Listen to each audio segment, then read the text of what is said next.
Refuse to lose, I'm built to win. Apply myself, I filled it in.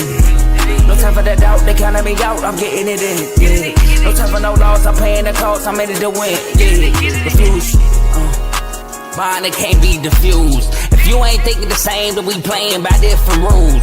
You can't see the vision, we living at different views. Until we complete the mission, keep getting up, never snooze. I walked a mile in my shoes, had the mind of a fool, chasing diamonds and jewels. Trust me, I was confused. Started minding my business and used my mind as a tool. Ended up finding my purpose and found the time to get to it. They told me I couldn't do it, they told me I couldn't make it. They sold it, could never break it. That's sadly mistaken. I need a piece of the pie, I want it so bad I can taste it. They told me like Toby, keep on running toes, they gon' take them. Refuse to lose, built to win. Apply myself, I filled it in. No time for the doubt, they counted me out, I'm getting it in. Yeah. No time for no loss, I pay for the cost, I'm winning to win. Yeah. Refuse to lose, I'm built to win. Apply myself, I filled it in. No time for the doubt, they counted me out, I'm getting it in. Yeah. No time for no loss, I'm paying the cost, I'm in it to win. Yeah. Refuse. Welcome back to not just CTC, but the R2L channel as well. We are taking over the R2L channel today. My name is Carl, and I'm hosting the R2L 4th annual NFL draft show. And pardon the technical difficulties, I am struggling right now. Here we go. I can't find it. There we go. Can't find it. But we here. The NFL draft is here. And when I tell you I've been counting down all day, should be an exciting draft, but I'm not by myself. I have two people that's going to be here with me. One, got some daddy duties to take care of. Shout out to him. He was here for my mock draft show. I'll announce him when he's ready backstage. But we also have another NFL guy of the channel. He rebranded his channel recently from Fantasy Football with Coach Coombs to just Football with Coach Coombs. As y'all heard me say, Coach Coombs, welcome. What's good? Fourth annual. I don't think I missed one of these drafts. I think we started all this together. Me, you, Joe, and Dave, and everybody. Like, wow, this is like an experience now. Yeah. Like you said, like fourth annual. I think the first year we did this was Tomo, Joe, Teddy. I think Warren was there, Kev, me, Dave. It was a lot of people on the first one. Yeah. So this time was not 5 as usual. I think we normally have 5 people. This time we got 3. Like I said, we'll introduce the other guests. But can't forget to shout out the producer, Joe, who's in the background getting things done for us, taking away some tasks from us, which we always appreciate, lightening the load. So definitely shout out to Joe in the background producing. So 2026 NFL draft in a city that this team don't like. I can't say what I say off air because we are family friendly. So I'll just call it Pittsburgh.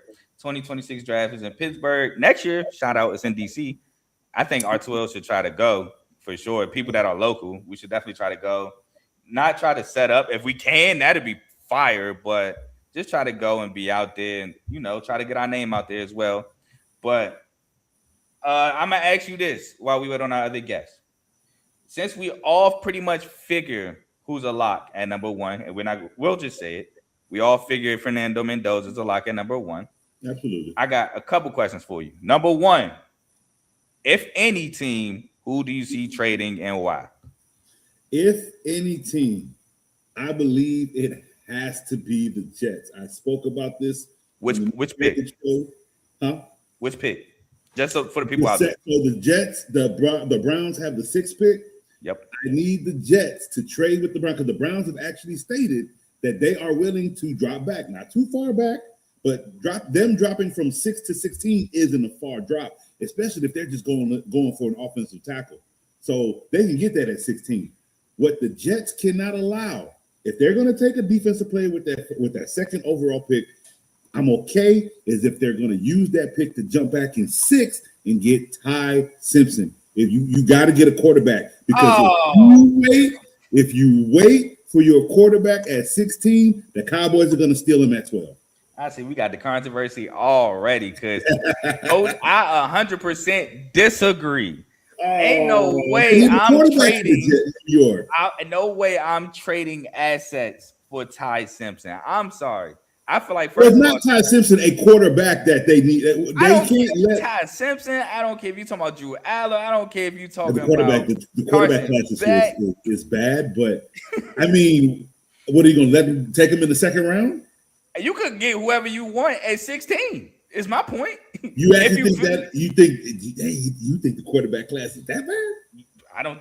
I'm gonna be completely honest. I don't know if you heard my stance on this. I don't think none of these guys are first rounders, to be honest, and that's including Mendoza. I mean, hey, if we're being honest, if Mendoza was in a different class, he would not be a first rounder, in my opinion. Yeah. So I think he's the number one overall pick because one, the Raiders desperately need a quarterback. They definitely need a quarterback, absolutely. And he's the best quarterback in this. He's just the best quarterback in this class. Yeah, that's really it. So I'm not a fan of this quarterback draft class at all. Now, I will say this. I think people are overhyping next year's quarterback class as well. That's because Arch Manning will be in it. Yeah, because Arch is in it. And I'm like, hold on. I don't think next year is generational. I mean, Arch Manning, I love the guy, but he caught on a little late. But can we see him put together a full season with Texas? Not for nothing. Texas didn't make the playoffs. They did. Putting a lot of eggs in our basket on a person's name, and we have not seen him progressively put a package season together. You are absolutely correct about that. I love the way it looked at the end of the season now. Don't get me wrong, but boy, I just think just like last year, a lot of people put him as like the best quarterback in the country, first in Heisman, stuff like that. I just think people jumping the gun a little too quick with Arch. I like Trinidad Chambers. I love Trinidad Chambers. Run. He has a good arm, makes great throws, great accuracy. He's a little older, and people kill other quarterbacks for that. This is his 6th year. He had to fight to get that eligibility this season coming up. I don't know if that bolsters my draft class to way better than this one. Lenore Sellers. I'm a South Carolina guy. Don't think he's a first rounder. I'm not sipping the Kool-Aid as a first round quarterback on Lenore Sellers. So I think the class next year is getting a little bit too much hype. And Javon, to me personally, I don't think this is a good quarterback draft class. Not at all. Not me personally. But I don't think a lot of people think that this is a good quarterback draft class, if we're being honest. What was the last quarterback draft class that we had that was really good? Was it 2023? Jaden, Caleb Williams, Drake May, Bo Nix. It's gonna be another year or two before we actually get like that class of quarterbacks again. I don't know when off top. I don't know. What do I know? I don't know. I'm gonna just leave it at that. I don't know off top when that'll be. I don't know if it's gonna be in 2 years, might be 5 years, might be 10 years. I'm not gonna say I know. I know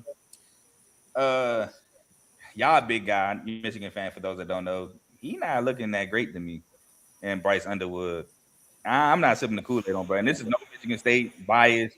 I just don't see it at all. I mean, I'll be honest with you. A quarterback hasn't come out of Michigan that was really good since Tom Brady. Let's be real. He wasn't projected to be that. He wasn't. He was taken in the 6th round. But he was a Rose Bowl winner, though. I mean, that's fine. JJ McCarthy was a national champion. Yeah, and who has 7? Who has 7? Who has? That's what I'm saying. But that's my point. Just because you did good in college, don't mean you projected to be good in the. Oh, that's absolutely correct. Look at Jadeveon Clowney and his one hit. Chill. That hurt. South Carolina. That hurt. Hey, great play though in that Outback Bowl against Michigan, by the way. Great play in that Outback Bowl. Made me happy. But no, I don't. To answer your question, Vaughn, I don't think there's a good quarterback class. Now. You answered that question. Me personally, if I see a team trading, I think the Eagles trade. So I think the Eagles can get somebody. They can even trade back in the first round and still get the same person they want as an offensive lineman. So I can see the Eagles trading back. I don't see the Ravens. I see Miami trading back only because I don't see them doing anything with the picks that they currently have in the first round. Like they're 11th and 30th. Those picks aren't going to make any impact. You tripping. I got the Dolphins having Mekhi Lemon at 11. But 30, I can see them trading back out of. I can see them trading 30 and get. They got that from Cincinnati, so I don't think they. I thought that was from Denver when they traded. Denver, from Denver. I mean, that Cortland Sutherland when they traded Jalen Waddle. I don't know why Cortland Sutherland came out. They traded Jaden Waddle. Kev, Denver could whenever you're actually ready. they could actually trade back in with Miami for that trade. I'm so mad I just spoiled who's our next guest, trying to tell him to let me know when he's ready in private chat. Hopefully I ain't hear me. But whenever you're ready, just let me know in the private chat. Now, the Raiders pick is in, which again we feel like hold on. I can at least do this for you, Joe, as soon as I find it. I'm only making the noise because the pick is in. The pick is in. I have a good question for you, right? Who do you think, and this is the entirety of the draft, not just the first round, do you have a sleeper in the draft? Player or team? Player. No, nobody that you think might outplay their positioning in the draft.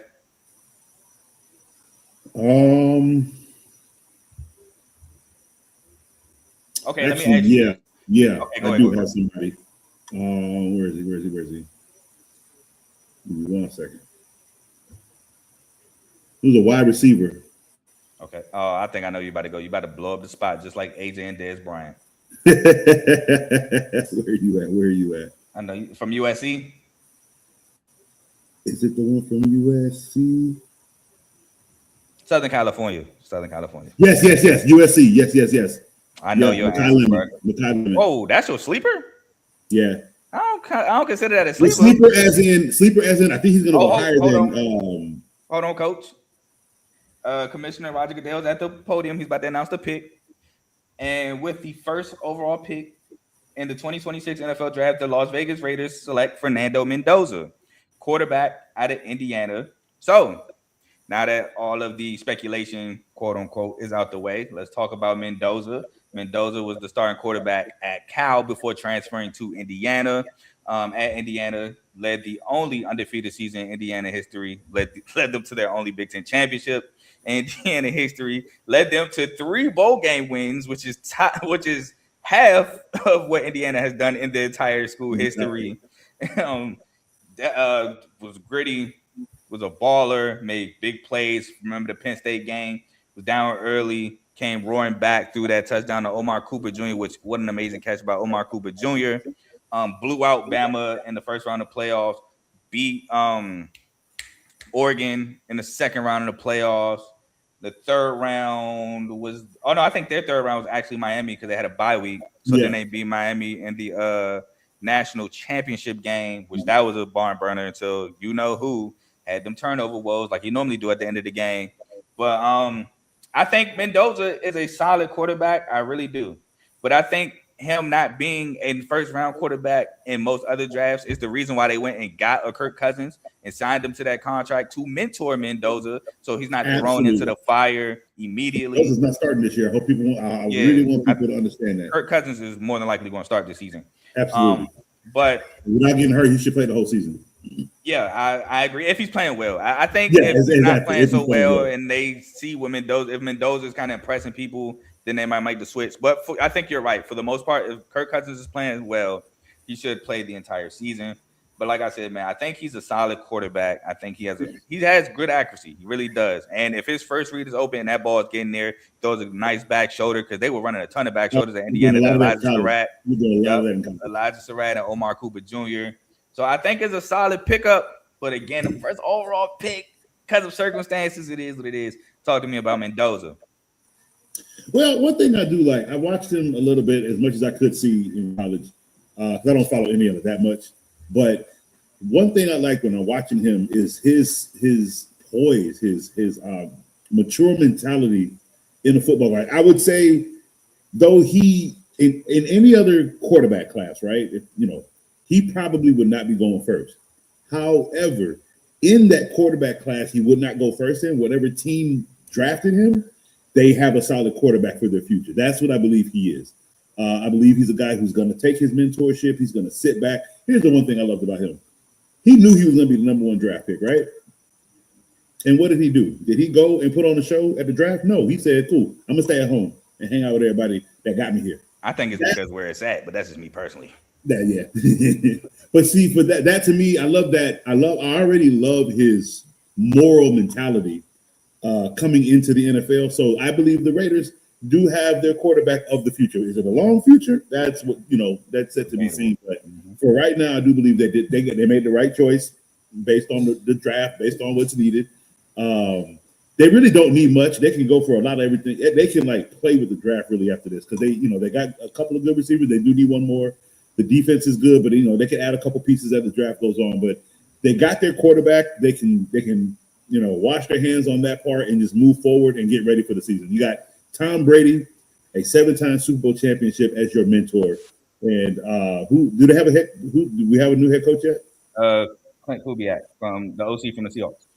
And oh wow, oh yeah, his future's bright. His future's yeah. I'm surprised bright. you must have forgot. I think I did. It's all good. All right, real quick, our second guest is now ready as the Jets pick is in. But first, we're gonna introduce my boy Kev. Kev, you text me, you ready? You're not in the thing, my boy. Oh.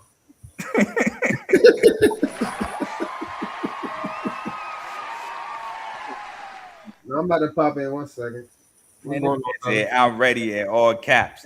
I'm like, all right, bet. Let me get him up here real quick.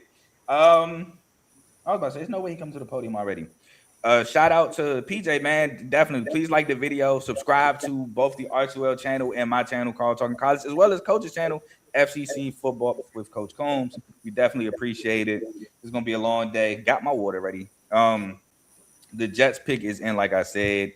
Now, for those again who don't know, me, Kev, and AJ did a mock draft episode, and here I had David Bailey going off the board. Side note, Kev, if you can hear this, is he coming to the podium? Yep, he's coming to the podium. All right, my bad. You can talk about Mendoza after I announce the pick. He's coming to the podium. Okay. Where's the draft thing? It was just right here. Here we go. I can't read. And with the second pick in the 2026 NFL Draft, the New York Jets select David Bailey, who was my pick for the second overall pick, out of edge rusher out of Texas Tech. Now, we do got to go back just a little bit. First of all, Kev, tell that people how you feeling, and then talk to me about Mendoza. And since you're talking about Mendoza, just go right into David Bailey. I'm good, fellas, man. I appreciate y'all having me on here. You talking about Mendoza? Yeah, because you ain't talking about consensus #1 pick. I mean, I don't think he's a bad quarterback. I think he would be good. I don't think the best value per se, but I mean, it is what it is. If you're the best quarterback in the draft, you're most likely going to run #1, unless you're really not projected to be like a starter or anything. But I mean, I think he's going to the right place. He has. I don't know what the exact rules are as far as like Tom Brady being part of ownership and what connections he can have with him. It's a close connection. Like that was one of the biggest things everybody was really excited about, basically. Okay. I'm pretty sure he can do whatever he wants. Yeah. No, but there'd be certain rules like you can't really. They got certain rules as far as like working out. It's a tampering thing, basically. Though everybody in the media, huh? I can't hear what you said, Coach. Oh, so it's more so based on tampering. He didn't, it's just more so you don't want obviously the president or the owner too involved with, where a player goes basically to see. But you got to think about it. The media did that for him. So, that's what I hate about the tampering rule. I'm not to get sidetracked, but the media do all the tampering for everybody. Ain't nobody tampering. I don't think that's necessarily true. I do think just to keep somewhat integrity. But go ahead, Joe. Not to Joe, Jesus. Sorry, Joe. Go ahead, Kev. I just think it's more so to keep some type of integrity in the league or whatever. Yeah, but absolutely. I think it's a good fit for him. Good organization. I mean, not gonna say we're good organization, but I think they're moving in the right direction. They made a lot of moves, man. Las Vegas been working all season. Now they went and got a quarterback. So I mean, I'm curious to see how it's gonna be this year. He got running back, he got his tight end. Not too sure about the O-line still, but he got Tyler Linderbaum. They're moving. I think they're moving Jackson Powers Johnson. Yeah, they did get Tyler. They did make some O-line moves. So they filled a lot of holes. So I mean, we'll see. I'm not mad at the pick. Everybody knew what it was going to be, so it's no surprise there. All right, David Bailey. Yeah, I was about to say, go ahead, transition to David Bailey. Yeah, as far as David Bailey, I had Reese going to the Jets. For the versatility reasons, but I mean, hey, they was looking for an edge. They got the best edge in the draft. It's a good spot. It was either gonna be him or Reese anyway. So I mean, that's really no surprise there either. To be honest, I just was going to say Reese when they traded away their Jermaine first round pick Johnson. for a couple. Yeah, Jermaine Johnson. They yeah, traded him Jermaine for all Johnson. their They stuff. traded Jermaine Johnson. I figured they was looking for something a little different. But hey, I mean David Bailey. I ain't got nothing bad to say about the pick. All right, real quick before I talk about David Bailey. PJ, who's your favorite team in the NFL? David Bailey, man, love the pick here. This is who I had him going to. The Jets had two. Speed, got a lot of speed off the edge, good bend. He got moves. He can get to the quarterback as he led the country with Nadame Tucker out of Western Michigan. And sacks, they both tied at 14.5. So definitely he can get to the quarterback. But I love it for the Jets, man. If he can translate the production in college to the production on the Jets, is definitely going to help in terms of trying to create turnovers. I think part of the reason why the Jets didn't really create turnovers is also because they couldn't really get pressure on the quarterback. So if you got a D line that can get to the quarterback, then that obviously it creates more opportunities for your secondary. The Jets also have a pick at 16, so you get the best edge rusher here. And now you can go different ways at 16. You can go cornerback, which I projected. You can go maybe another receiver to help Geno, who you newly acquired. Or, O-line. I see you laughing, Coach. I'm not. Hey, look, I ain't the biggest Geno fan either, bro. So I'm with you. But I love the David Bailey pick here, man. Really, really good pass rusher. Hopefully helps to finally get the Jets a turnover, which they went turnoverless last season. Coach, talk to me about David Bailey. So I had the same thing. I had David Bailey going to the Jets with the second pick. I mean, they have a lot of pieces that they're missing. About 5 picks in 2 years is what they have. 5 first round picks in 2 years. So they got 2 now, and then they got 3 next year in the first round. Yeah, because they got one from the. No, hold on. Yeah, they got one from the Cowboys, right? Mm-hmm. And Quentin Williams. That was for one. Was that a first or second? But I know they have a total of 5 first round picks. Yeah, I know they got 2 from the Colts for Sauce. Right. So as me and you spoke earlier, this draft class, the quarterback class, is not the best. So I do understand your argument if not trading to move up for Ty Simpson. I do understand that argument. And again, if you're just going to go ahead and if you're not going to worry about the quarterback this year, that's fine. So use those 2 picks. You got your edge rusher now. You got to replace. You can't replace Sauce, but you got to get you a corner. You got to get you that. The secondary got beat up the minute he got traded. So you do have to replenish that back end. And then, like you said, with that 16 pick, like you said, they can go anywhere. They can go linebacker. They can go offense a little bit, like you said, to give Geno some help. They do have 2 good running backs. Hopefully, it kind of stays that way. So that all the weapons you can give Geno just to get the season where you need it this year is all you need to do. But I do like this pick for Bailey. Yeah, I like it too. And shout out PJ. I did see your comment. You are a Falcons fan. I forgot where the Falcons picked, but salute to you for sure. And hopefully the Falcons. I asked me this question in the comments, PJ. Who do you want the Falcons to get? And now to talk to Coach. Pick is in already for the Cardinals. I'll ask my question after we talk about who the Cardinals get. Had to go back. Who? Cardinals on with the 3rd overall pick in the 2026 NFL Draft. The Arizona Cardinals select Jeremiah Love, Notre Dame. Wow, the Titans got to be sick here. Jeremiah Love, running back out of Notre Dame, man. First of all, I like to say this. The word generational gets thrown out a lot. I'm not going to use it here. Do I think Jeremiah Love is an elite talent? Absolutely. But generational is crazy. I think people throw around that word too loosely. He's a really, really, really talented running back. He has speed. He can hit a home run. He has juke moves. We've seen a lot of the spins, the hurdles, making guys miss. But generational, we've seen guys like Jahmyr Gibbs come in the league. We've seen guys like Bijan Robinson come in the league. We've seen guys like Todd Gurley come in the league. Le'Veon Bell. Like, when you start throwing names, we can see some backs now. That's what I'm saying. Like, you can't. Saquon Barkley, Nick Chubb. That's what I'm saying. Generational is crazy. Is he a talented back? Absolutely. Elite. I think he could be elite in this league. Marshall Faulk. He can catch the ball. That's a big caliber. Marshall Falk's so tough. Talking about for love? You talking about comp? Yeah. No, I think he was saying, can he reach that ceiling? Was that what you asking? Yeah, that's the ceiling. Well, I don't think that's basically where they're kind of like comparing him to. I don't know. That's a stretch. Get put on to him. He groomed me, I ain't gonna lie. I was like, I see what people saying, but after seeing what Jency did in college and coming in, it's like, all right. I look at the two, but I can see how like projecting to the NFL, I feel like Love is still more of a more well-rounded back. So I can say from a coach's perspective, I would like him more. I go ahead, finish. I'm just saying though, like overall, not just running style. No, I get you, but I think a lot of people sleep on Jency's sophomore year where he had like 500 something yards catching the ball to the back. I ain't talking about just catching. I'm just talking about overall in general. I'm talking about blocking, catching, everything, the full package. Got you. Like basically being a every down back and able to do like a real live weapon. You look at Jency, he's a running back. That hat, PJ, I'm listening. Yeah, I agree with you.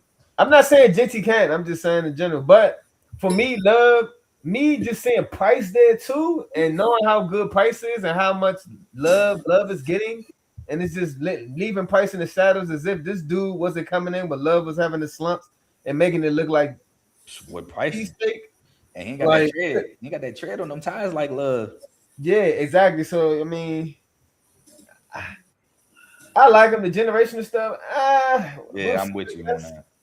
But number 3 overall is crazy. But Arizona, I think they're doing it for marketing reasons. You know, they're trying to get people in the seats. They're trying to take the exciting pick. So I think they did it because Snoop Conner is kind of old. Or I don't even know if they call James Conner Snoop Conner, but James Conner is who I'm referring to, the running back out of Pitt. He's getting kind of old. I like Trey Benson though over there too. Benson before the state. No, I'm waiting my turn. Go ahead. It's on you.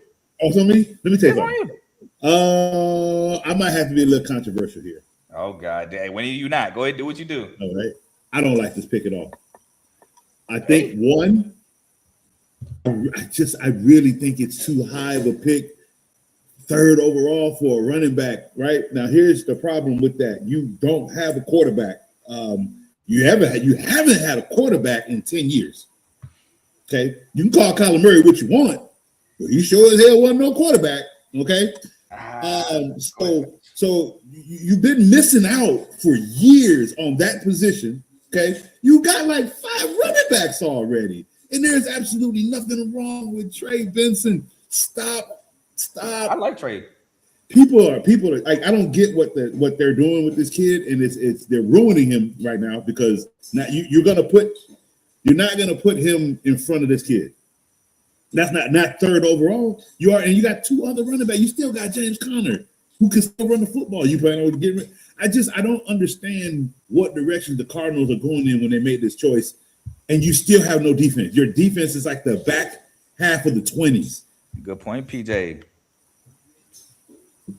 The point, you said they picked up Tyler Algier.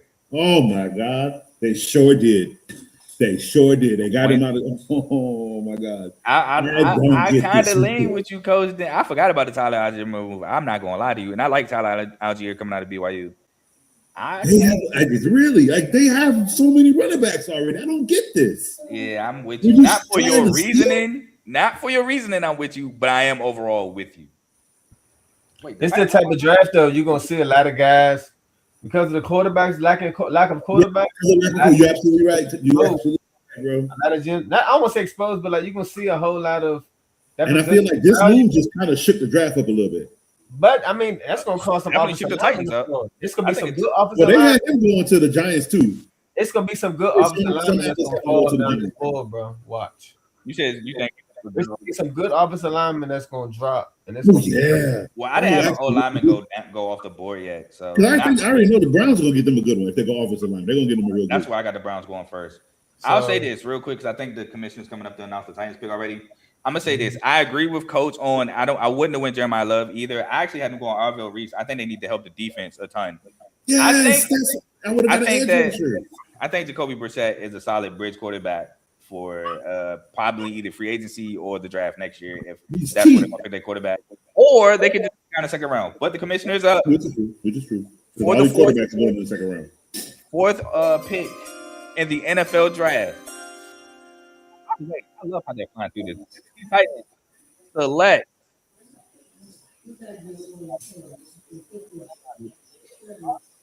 Darnell Tate, Ohio State receiver off the board. Cam I like Ward it. get I like some it. help. I like it. I like it. I'm not mad at I it. had them taking a wide receiver Hey, hold too. on, Actually. real quick. Tomo, hey, I'm gonna need you to relax. We going by the draft. Y'all might got y'all sources. I want to take it by the draft, so please don't spoil. But I appreciate you for being here. And you 8 picks away, my brother. But Darnell Tate, love it. I love the pick, especially Jeremiah Love is gone. Hey, we was gonna help him, get him a running back. Even though I like Tony Pollard and Tajay Spears, but I mean, I think Jeremiah Love is gonna be better than both. But hey, Calvin Ridley was selling me last year. So give me a weapon. And what better weapon than Darnell Tate, who he ain't the fastest, but he's definitely could be a deep threat. Steve Smith said he should be wide receiver 1. I disagree with Steve Smith. No disrespect to Steve Smith. I respect the heck out of Steve Smith. I just had Jordan Tyson as wide receiver 1, but respect to his opinion. I'm not mad at it. But I love Darnell Tate. Darnell Tate has an ability to get open. He has an ability to get behind the defense. I think he's a guy who is stronger than what it may seem like. I think he runs solid routes. I like the Darnell Tate pick to the Titans to help your sophomore year quarterback. I know that didn't make sense, but I couldn't think of sophomore until I could say it second. So sophomore year quarterback, love the pick for the Titans. Coach, talk to me about Darnell Tate. Coach, I like it. Oh, I love it. I love it. A good Ohio State receivers. Here's what they got, right? They got a cold weather wide receiver. Understandable that I don't think people take into grain of salt how really important that is. A guy that can basically play on the field at all weather. That's basically what he is. So you got your sophomore quarterback, a guy. Is it the guy? We don't know that right now. But you did get him somebody that he looks like like you said, all they were showing is the way he gets open down the field. So he is going to beat corners, especially if you're a sloppy corner. I love the pick for him. Kev.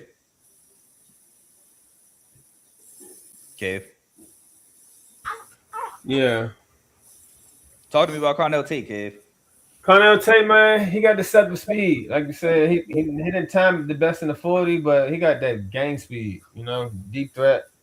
He not play football, man. He's a football player. He a Ohio State wide receiver. He's not the best technician, but dude got a glide to him, a strider. You know what I'm saying? So I'm not mad at the pick. Even though they need to boss up their O-line, so I'm like, all these offensive linemen, y'all going this week to separate the great GMs from the bad ones. Because to be honest, like if you're trying to build your team, you always start in the trenches. The sexy picks, they look good, they sound good on draft day, but you need to get the trenches together. Here's why I'm gonna say yes and no. For this quarterback, I'm gonna say no only because he's a mobile quarterback. So it's not like he needs a pocket line right now. But what you do need to do is get him somebody that can get open when he's moving outside the pocket. I feel like, Ward ain't the most mobile. He could definitely move. So I feel you. I was just gonna say, using your logic with you, Kev, if you feel like a good old lineman going to drop, I picked early in the second round. I could get one right there.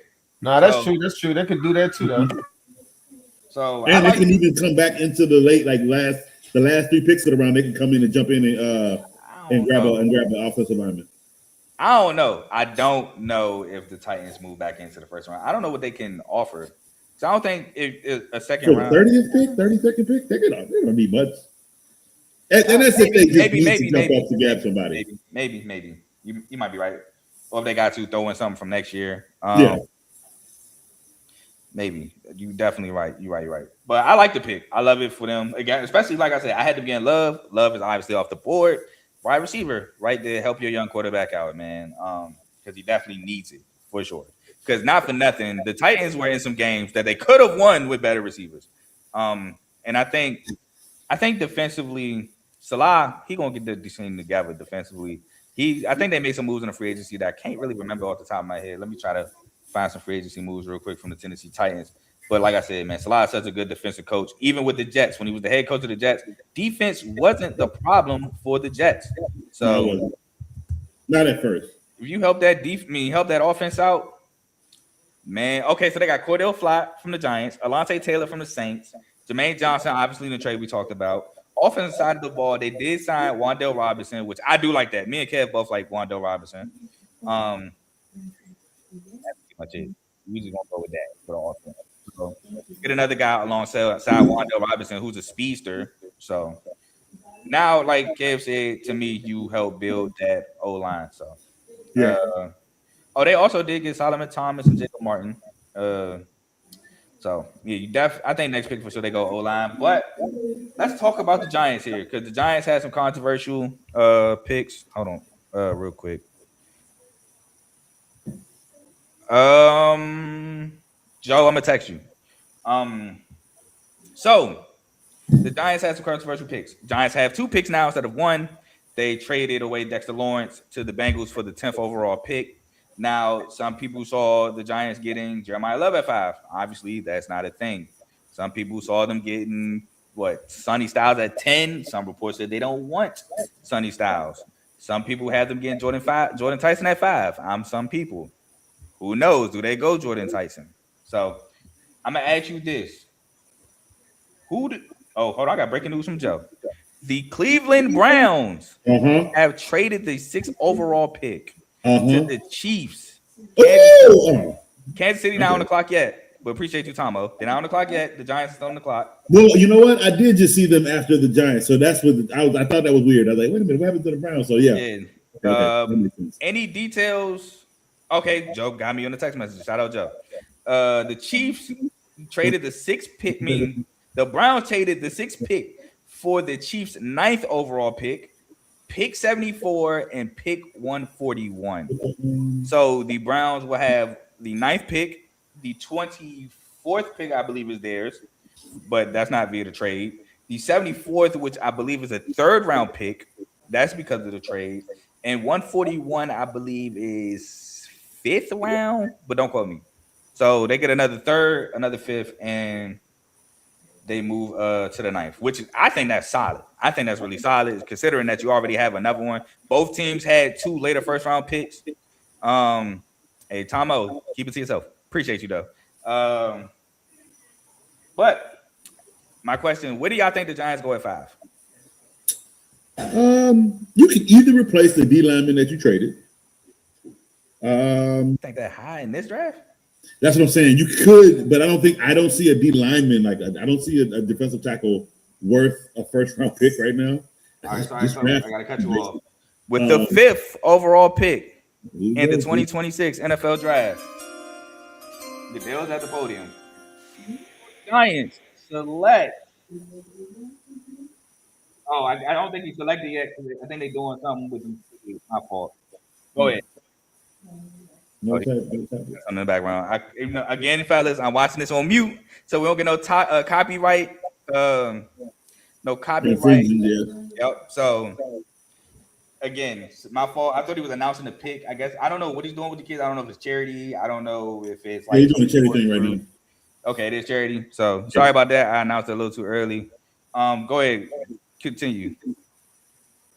Go ahead, Coach. Who you think you'll get at 5? Just give me a name real quick, and then let Kev give a name real quick. Let me go with. Let's go with linebacker. I don't know the name, but I think they go linebacker. Actually, Sonny Styles. Okay. Kev, you got. Oh, hold on. The Giants pick is in. Yeah, I think Sonny Styles. Yeah. The Giants select R2L Reese, edge / linebacker, Ohio State. Okay. Now, okay. I think this is a great pick. Why? Because he has versatility. In my opinion, he can rush the passer, which the last year pass rusher didn't do so hot. Doing so, actually got benched in Abdul Carter. But I think he also played that middle backer. And me personally, I think he should be playing that middle backer. He could spot a quarterback, which he was doing at Ohio State. He had 6.5 sacks at Ohio State. Fast is all get out, speed. He showcased that on the field. So, I think R2L Reese, obviously dropping the 5 was a solid pick. They can still go get a guy receiver at 10 if they so choose to. They can still trade up at 10, whatever it may be. But him dropping probably was more likely led to this pick. Talk to me about R2L Reese. Kev, we'll start with Kev. Oh, wait. I see you muted. We'll start with Coach. Oh, no, I'm good. Okay, go ahead. No, Reese going to the Giants. I thought they wanted Sonny Styles, but I guess they didn't think Reese would be there. So They That will. makes sense. I mean, like you say, the versatility. I mean, man. John, what I say, John's number I'm 2? not the biggest fan of Reese, though. That's my thing. I like him because of versatility. I think he could be a better backer. Yeah, that's what I'm thinking. That's the thing about me. He wants to be an edge. Yeah, because they get paid more. Yeah, exactly. So, I mean, it's a good pick. The Giants' defense is, man. I've been saying I've been liking what the Giants have been doing. They just always last 2-3 years, right? They always get screwed by the schedule. The schedule always do them dirty. Thank you, Kev. Man. All right, Coach, you gonna talk about R2L Reese, and then I got a question for both of y'all. So I love the pick for the Giants. Again, I feel they would go linebacker here, so you get an edge linebacker here. What that means is this guy's going to be on the field a lot. You're going to be able to place him wherever you want. You can even, if his hands are good, you might even be able to use nickel formation and drop him back in the short safety position. I love that kind of versatility from players. What this does, it helps Thibodeau. Gives him some extra defensive help as well, and it bolsters what the Giants have already been trying to do defensively by building this defense. And you got a guy like Harbaugh who's basically going to come in and literally do just that. So this was basically, you can tell this was that kind of stamp of approval right here. So I think the Giants are headed in a great direction in the draft. They've been heading in a great direction with the coaching. They've got the quarterback of their future. Their receivers coming back healthy. Their running backs coming back healthy. Giants are on the roll.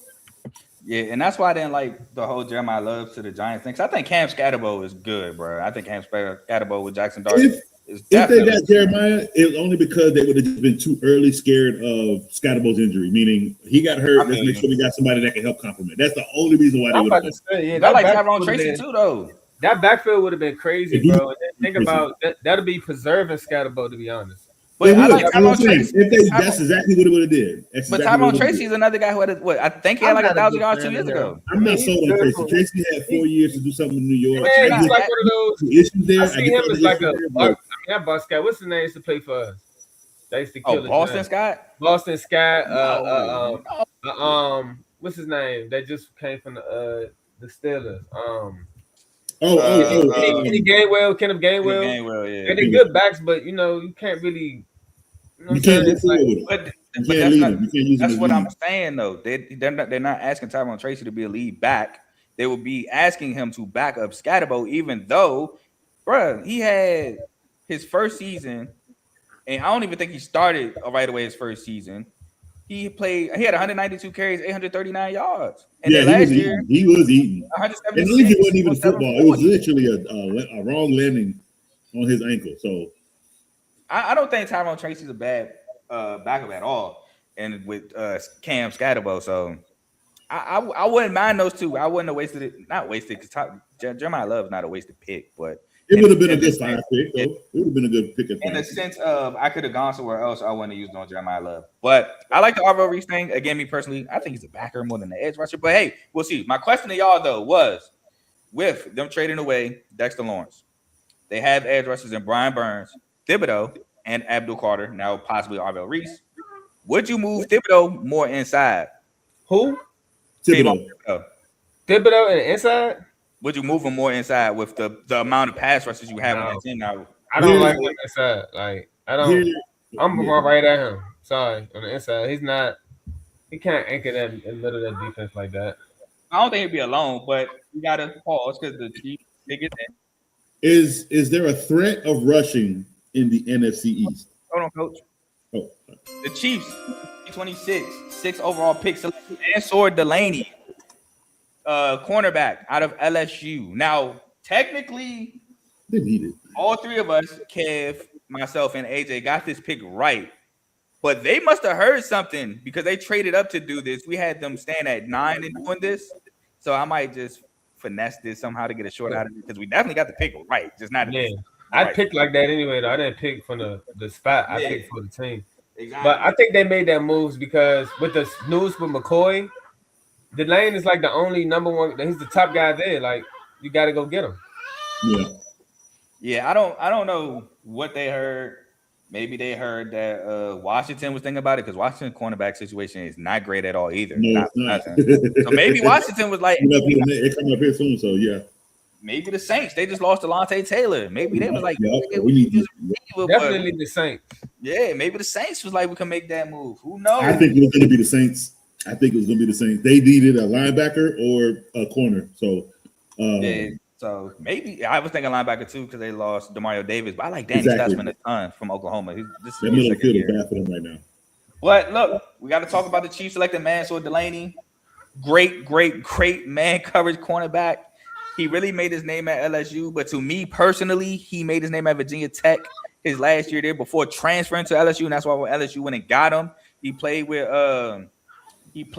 Dorian Strong at Virginia Tech. Sticky man coverage, good ball skills, fluid hips. I love the pick for the Chiefs, especially after you trade away Trent McDuffie and you lose Julian Watson to the same team in the Rams. Quickly talk about Mansour Delaney because we got to introduce our next guest for the Commanders pick. We'll start with you, Coach. All right, so this is what I like about this pick. Found out Justin Fields is the quarterback for the Chiefs. Andy Reid is happy, excited, and ready to move forward with this quarterback. You know what that means? I've watched this man plenty of times use subpar quarterbacks and make it to the playoffs because he wins defensively. And this was literally what he just did. He made a great pick. He's locking up that defense. Like you said, he is one of the best man cover corners out here right now. And the Chiefs just went up and got him. So I love this pick. I think this helps them very well. And it helps them for when Mahomes comes back and be able to take over the rest of the team and get them back into where they belong. Kev, real quick. All right, we'll come back to Kev. Okay, real quick, Mansour Delaney. Mansour Delaney, he was technically my second best corner in the draft, but it wasn't no gap between the number one, number two. Like I said, but the McCoy injury, I mean, what can you you got to go up and get a guy like that. I mean, the Chiefs need corners. They just trade away the best corner. So yes, they do. I mean, I don't like the idea of moving up that half of one. I can't say that Delaney's gonna be like the next lockdown, like number one consensus corner, but I mean, hey. Put it this way: does he get a contract with the Chiefs in the future? No, because they don't pay their corners. Oh, you're right. That's why. Jarius Sneed left, Trent McDuffie left, Watson. They don't pay their corners. But we got to move on real quickly. By the way, Kev knows I disagree with that sentiment. We got my boy Mark. Mark is up here to black screen. Mark, you have a black screen. But Mark is here to represent the Commanders pick. It's been a long time, my brother. There we go. I don't know why your screen is still blank here. Oh, I see. Okay, whatever. Technical difficulty. How you doing, Mark? Muted. You muted. Say something. Mark, we trust. Can't hear you. Can't hear you, Mark. Am I muted? No, there you go. There you go. Good. There you go. All right, bet. I had it open on two different things. That's why. Yeah, I see now. But yeah, man, I ain't seen you in a minute. Hey, what's going on? What's good, Marquis? Happy trails. You know, it's commander time. You feel me? All right, real quick, because they're walking to the podium already. Quick question. At 7, who do you want the Commanders to get? Man, look, I wanted us to get Carnell Tate. I want us to get Jeremiah Love. I want us to get everybody that was already taken. So, Mansour Delaney, like now, like it's either we need Caleb Downs or Sonny Styles. I think Sonny Styles is number one on their board. So we're gonna see what happens. But I think Sonny Styles will make. I think Caleb Downs will make more of an impact on our defense, more immediate. I think my draft board, I had y'all getting Caleb Daniels, so I agree with that sentiment. I had y'all getting Caleb Daniels since November. Caleb Downs. Yeah, Caleb Downs. I said Caleb Daniels now. Yeah, JD5 on everybody, man. But like that was my guy coming out of college. That was my guy going into college. So yeah. But like I've been looking like Sonny Styles has been. I've been hearing that's Dan Quinn's guy. But it's just like I don't know if the impact to be as immediate as it would with Caleb Downs. We got good linebackers play. I know we're gonna get with Leo Chanel, and then we still got Frankie Louvu. Mark, with the 7th overall pick in the 2026 NFL Draft, the Washington Commanders select Sonny Styles, linebacker. I figured. State. Yeah. So talk to me about it.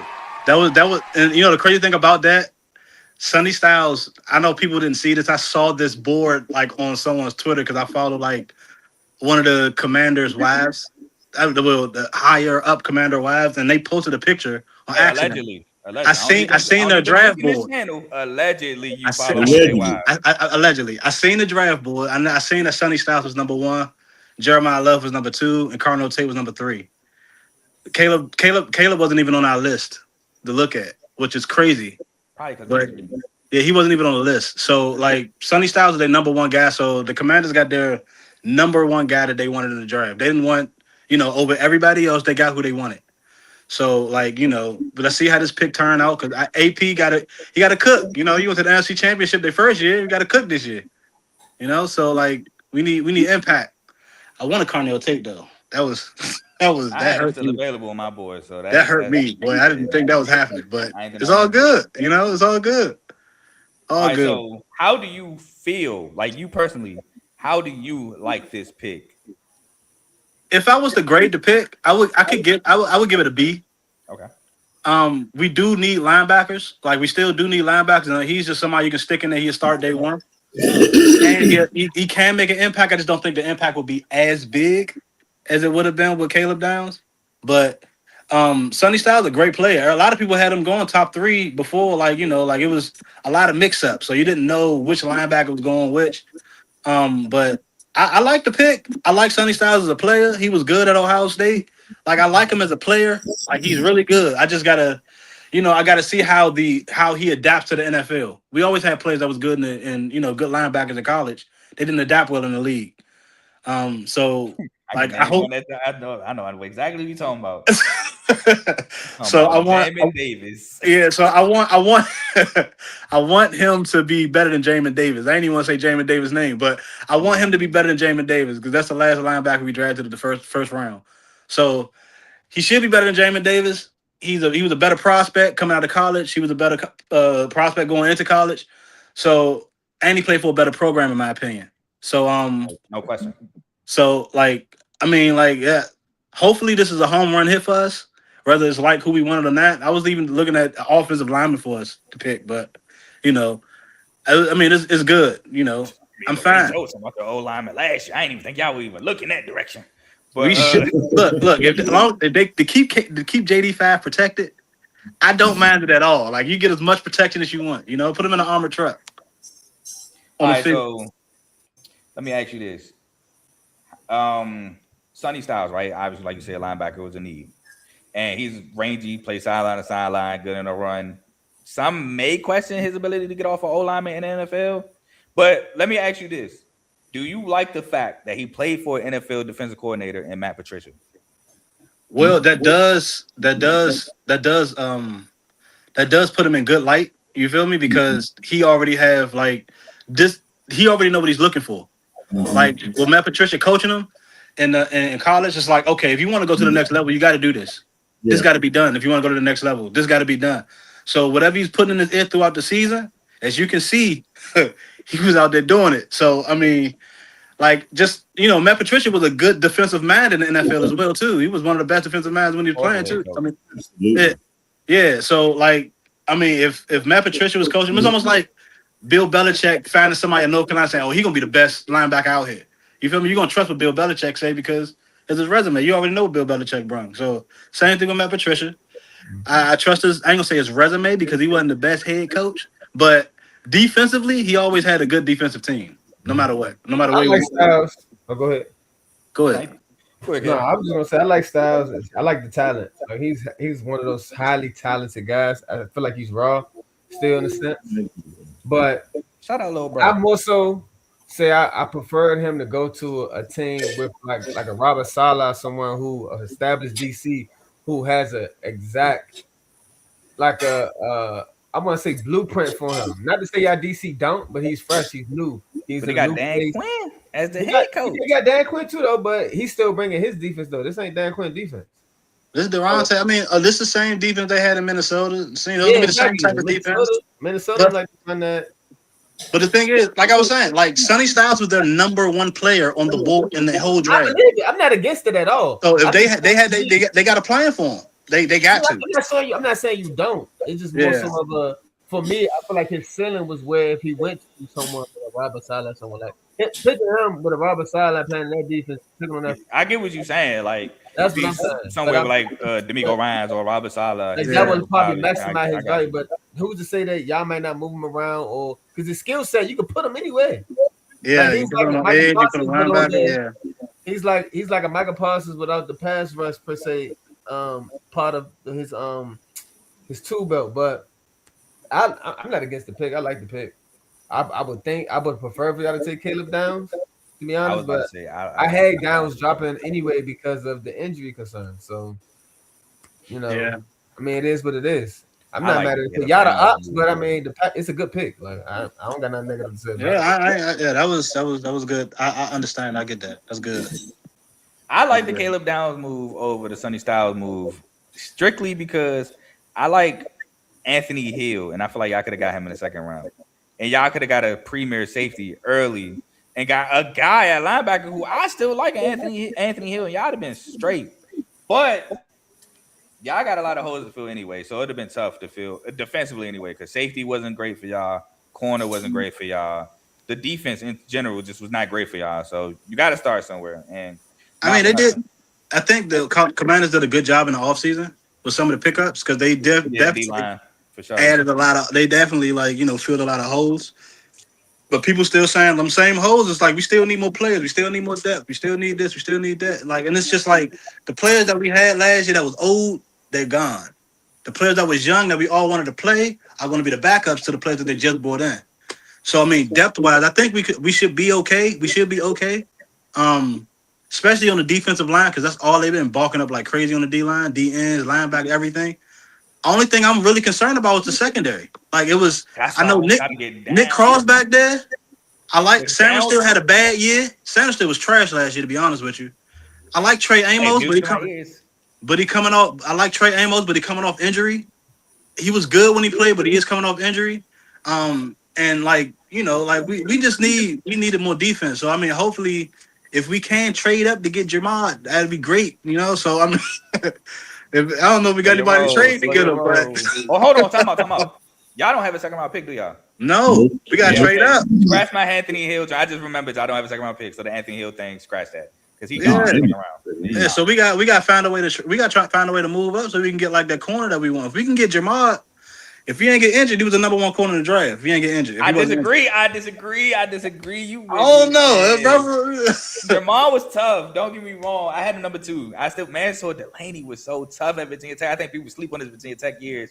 And then he transferred to the SEC. LSU, yeah, he did. Yeah, he transferred to LSU. And it transferred though. It's not like he was Yeah. like, all right, V Tech, you in the ACC. No, he actually probably looked better in the SEC. But I Yeah, feel you. Jamal McCoy is straight SEC. But Mark, are you sticking on with the Saints pick or do you got to roll? I got to roll, but that was. I miss Final y'all, words man. real quick. I'm gonna be on y'all. I miss y'all. I'm gonna be back. We're gonna talk football, Coach. I got you. I've been hearing some things you've been saying. I don't like it, Kev. I've been reading the chat a little bit. You've been calm down a little bit. Let me not say that. No, he has not. He calmed down a little bit. It's not as bad as it used to be, but like I'll be back. We good.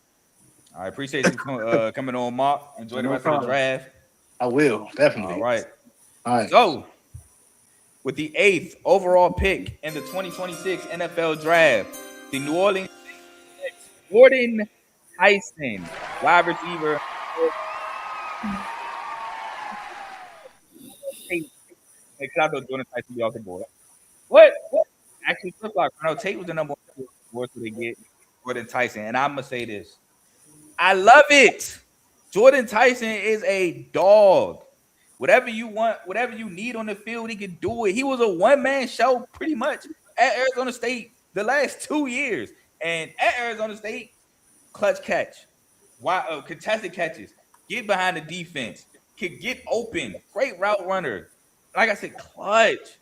He was such a dog at Arizona State. I love the pick to help Tyler Shuck. If they could keep Chris Olave healthy, you mix that in with Jawan Johnson at tight end. You got Travis Etienne. And don't look at it like, hey, I like Jawan Johnson. Jawan Johnson's a pretty mobile tight end. He ain't top 5, but he's a really solid tight end for the Saints. I like him. Man, look, sky the limit with Kellen Moore. Sky's kind of the limit right now with the Saints offense. I really like it. Real quick before we got our next person to talk, appreciate everybody in live. We are 8 picks in, which is a quarter of the way through the draft. If you haven't already, please like, comment, share, subscribe. It helps the channel. Please subscribe to both the R2L channel, the CTC channel, Carl Talking College, and FCC football with Coach Coombs. Excuse me. We definitely appreciate that. But man, I love this pick. I'm gonna have Coach talk about Jordan Tyson for me. Oh, I like it. Big hands. No matter where he is on the field, he knows where to put his hand. He reminds me of just George Pickens, just not as slick because George knows how to use his hat at the last minute, which I really love. But he's more so he puts his hands in your face and goes up and gets it in your face. So I really do like that. Now, I did think the Saints would try to go more defense with this pick because that's what they do need that. However, I think the picks they may have been the player they may have wanted to go with the pick were already selected. So for me, let's switch gears, go offense here, get the because one of the receivers already off the board. Let's make sure we take the next one. Yeah, I figured they would go receiver just because you got a guy in Tyler Shuck, which I made my apologies about Tyler Shuck. He absolutely balled last season. He's a young guy. And again, sophomore quarterback. Guy to help your sophomore quarterback out, get him a weapon. But I will say this. He does have two weapons that do have some injury concerns because Jordan Tyson definitely has some injury concerns. He got hurt after I think he actually got hurt in the Big 12 championship game, if I'm not mistaken, where that's where Cam Scatterbo really burst onto the scene for Arizona State 2 years ago. And he had some injury problems this past season at Arizona State as well, with Malik McClain and the tight end. I can't remember his name right now, but he wore number 7. He actually Malik McClain had his best season of his career with Arizona State because of the injury. And was it Mattia or something like that? He kind of burst out for Arizona State due to the injuries as well. But I love the pick. If they both can stay healthy, that could be dangerous for the Saints with Kellen Moore, like I said. So we now have the Browns on the clock. And then for those who needs a reminder, the reason why the Browns are on the clock at 9 is because they traded with the Chiefs at 9. So the Browns gave up their 6th overall pick for the Chiefs' 9th overall pick 74 and pick 141. Now, with the Browns being on the clock, no O-lineman has been taken off the board so far. The Browns O-line was horrid. The receiver core was not that great either, Jerry Judas. But where do you got the Browns going at pick 9? Coach? So I either have them going with Miami's offensive tackle or Francis Malga. They could this was the sleeper receiver I was telling you about from USC. He could go here. I'm not calling Mekhi Lemon a sleeper, but I feel you. But I call him a sleeper because I don't think people may have seen him probably go this early if he goes for the Browns now. I had him going at 11 to the Dolphins, but I got the Browns going Francis Malga as well. They need to build that O-line. They actually lost both their guards too. Yeah. They still hasn't signed anywhere yet. But I think it was Wyatt Teller he signed. Cam Robinson absolutely stunk last year for the Browns at right tackle. No, at left tackle, excuse me. So I think they go Francis Malga. But the pick is in. And with the 9th overall pick, the last place in the AFC North, the Cleveland Browns select Spencer Fano, tackle out of Utah. No, you said they need a tackle. Yeah, I didn't think Fano was going to be the first tackle off the board, but I'm not mad at it, though. Not mad at it. He balled at Utah. So they're getting him some protection on his blind side. Yeah, he balled at Utah. Nice big frame, nice balance, good anchor, good hands, strong hands, can mirror people. Good anchor? Yes. He's a great anchor. They're going to use him to pull. No, not pulling, but like when anchoring, and when you set your base and you anchor. Oh, I'm tripping. It's all good. But strong hands, he can mirror people, good footwork. I like this for the Browns, man. Whoever's going to be the quarterback, whether it's Shador, whether it's Deshaun Watson, whoever's that quarterback, he'll be able to handle edge rushers. Yeah, and he's really good at pass protection. Like I said, nice big frame, big body. I see your anchor. I see what you mean. Yeah, so I like the pick. And he can also run block too. They got some backs, Quinshawn Judkins, Dylan Sampson. So they got some backs that can run the football as well. They even had my boy Rocky Sanders toting the rock for the Browns. So I like the Spencer Fano pick out of Utah. I thought they would go Malga though, but Malga, there are some talks that he might go guard as well. And what they're looking for here is they need to protect Shadir, but they also need to open up that outside running. That's probably why they went Fano because of the congratulations to Malga possibly going guard. Not mad at it. Didn't see it coming, but I ain't mad at it at all. Talk to me about the Browns going O-line. I love it. I love it. We talked about it earlier. We knew the Browns were going to go offensive line here. And honestly, anywhere on that offensive line, they could have gone right here. My fault. I took up a lot of time. Go quickly. Giants pick already in. Okay. No, that's all I really had to say. I like the pick. All right, cool. With the 10th overall pick, and I apologize, I was long-winded. In the 2026 NFL Draft, they take Francis Malga, offensive tackle, Miami Hurricanes. So I thought he was going to the Browns. Coach thought he was going to the Browns. The Giants said, let's protect Jackson Dart. They definitely need to. And let's try to open some lanes for Cam Scatterbo and go get an O-lineman at 10. Now, at 10, I had them getting – oh, no, I didn't have them getting anything because we did our mock draft before the trade. So this was the Bengals pick. So scratch where I had them. That's true. That was the Bengals pick. My mock draft. The Bengals would have went here. My Bengals pick was Ruben Banks, just FYI if anybody cared. But I love the man, Francis Malga pick, man. Same thing. Great pass. We have a trade. The Dolphins trade the pick. Sorry. The Dolphins have traded to Dallas. Tomo. They just swap spots. Get y'all butts in backstage because y'all are on the clock. Now, what did Dallas do just to move up one spot? This is going to be interesting. They have to move one spot, which they traded with the team in front of them. So the Dolphins must have been dangling whoever they want in front of them. Like, look, you don't get here, we taking them now. Right.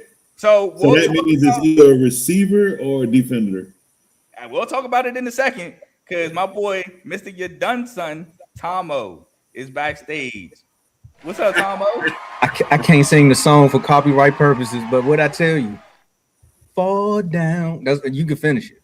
You can finish it. Nah, I'm scared if I finish it copyright, we ain't doing I'm not gonna say too much because the pick not in though.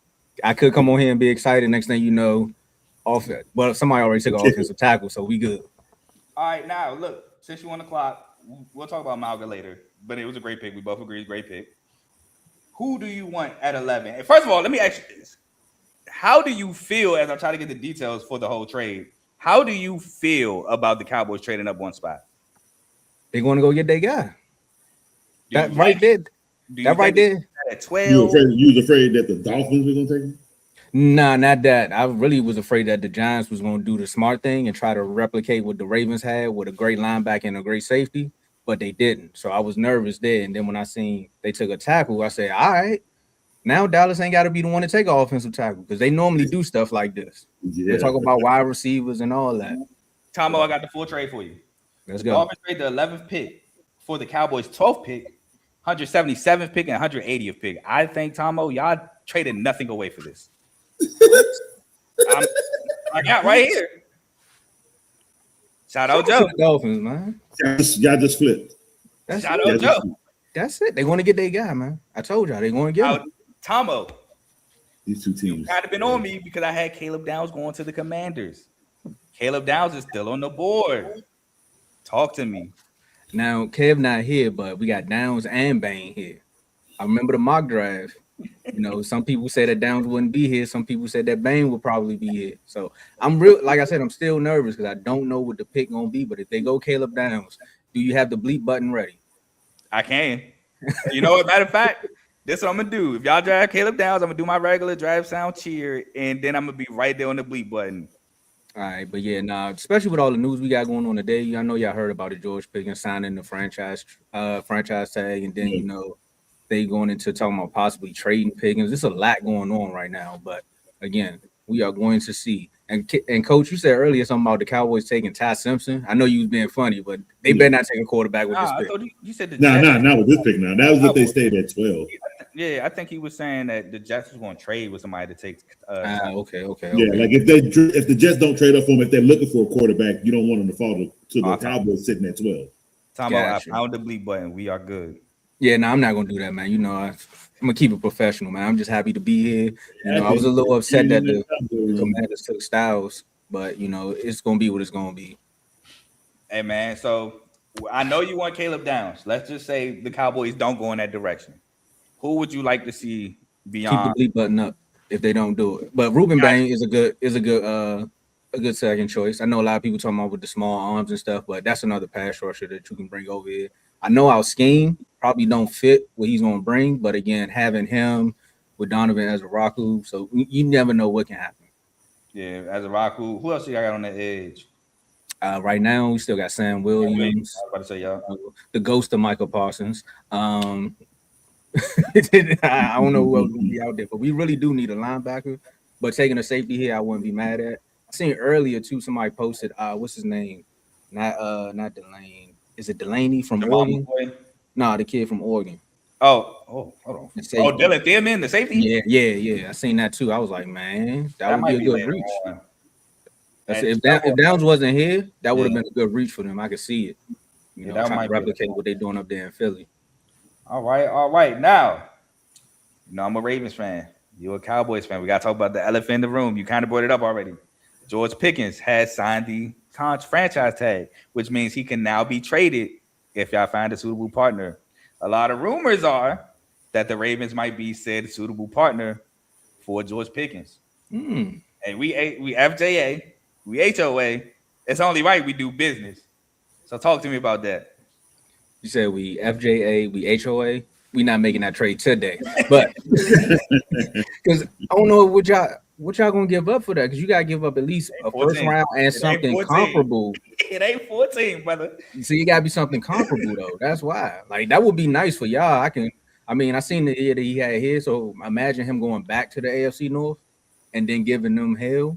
Like that would be interesting to see, but I just don't see it happening. Yeah, I don't see us giving away 14. We got 45 for you though. Nah, that ain't happening. We got 45. Maybe see Joe playing. See, that's the problem with the producers. They play too much. We got 45 for you. Yo, I got Twitter. I'll go look. I'm trying not to look. What producer doing? I'm lost. Oh, he put up there talking about the Cowboys select Ty Simpson. Oh, I'd have missed it. I'd have been like a Knicks fan right now, man. Somebody let Cardo know that y'all on the clock, because I heard that he last minute say, I just seen him in the comments. I'm about to say, somebody told me last second, after me posting it for weeks, if you want to join, let me know. I heard he won't be on the show, but he's not backstage. Or he probably come backstage now if this comment true. Yeah, unfortunately. I don't know if it's true or not, but I did see the comment. I'm hoping, whatever. I hope it's right for y'all, so I don't have to have the bleep button ready. But the pick has been in for a while. Right. Cowboy made people sweat over the draft. You ain't wrong. You are. I mean, come on now. Come on, producer. Why you posting, producer? I would have been like producer, but they got the star up. The pick is in, and with the 11th pick in the 2026 NFL draft, the Cowboys select Caleb Downs. What Micah say? Let's go. Hey, he been asking for Caleb Downs for months. He got him. Caleb Downs, safety. Down there happy. State. Hey man, Tomo, the floor is yours, my brother. I got goosebumps, brother. The Cowboys haven't had a good safety since Darren Woodson, who needs to be in the Hall of Fame, by the way. But still, they haven't. Wrong Darren. My fault. Continue. Yeah. No, the one that started this hybrid stuff, but we ain't gonna say too much about that. Shout out to my boy. Caleb Downs is now taking the Dallas Cowboys to a whole nother level, man. Now Malik Hooker probably still there. He's gonna be a bridge player. You still gotta have that bridge player. But when those reports came out about safety too, that too.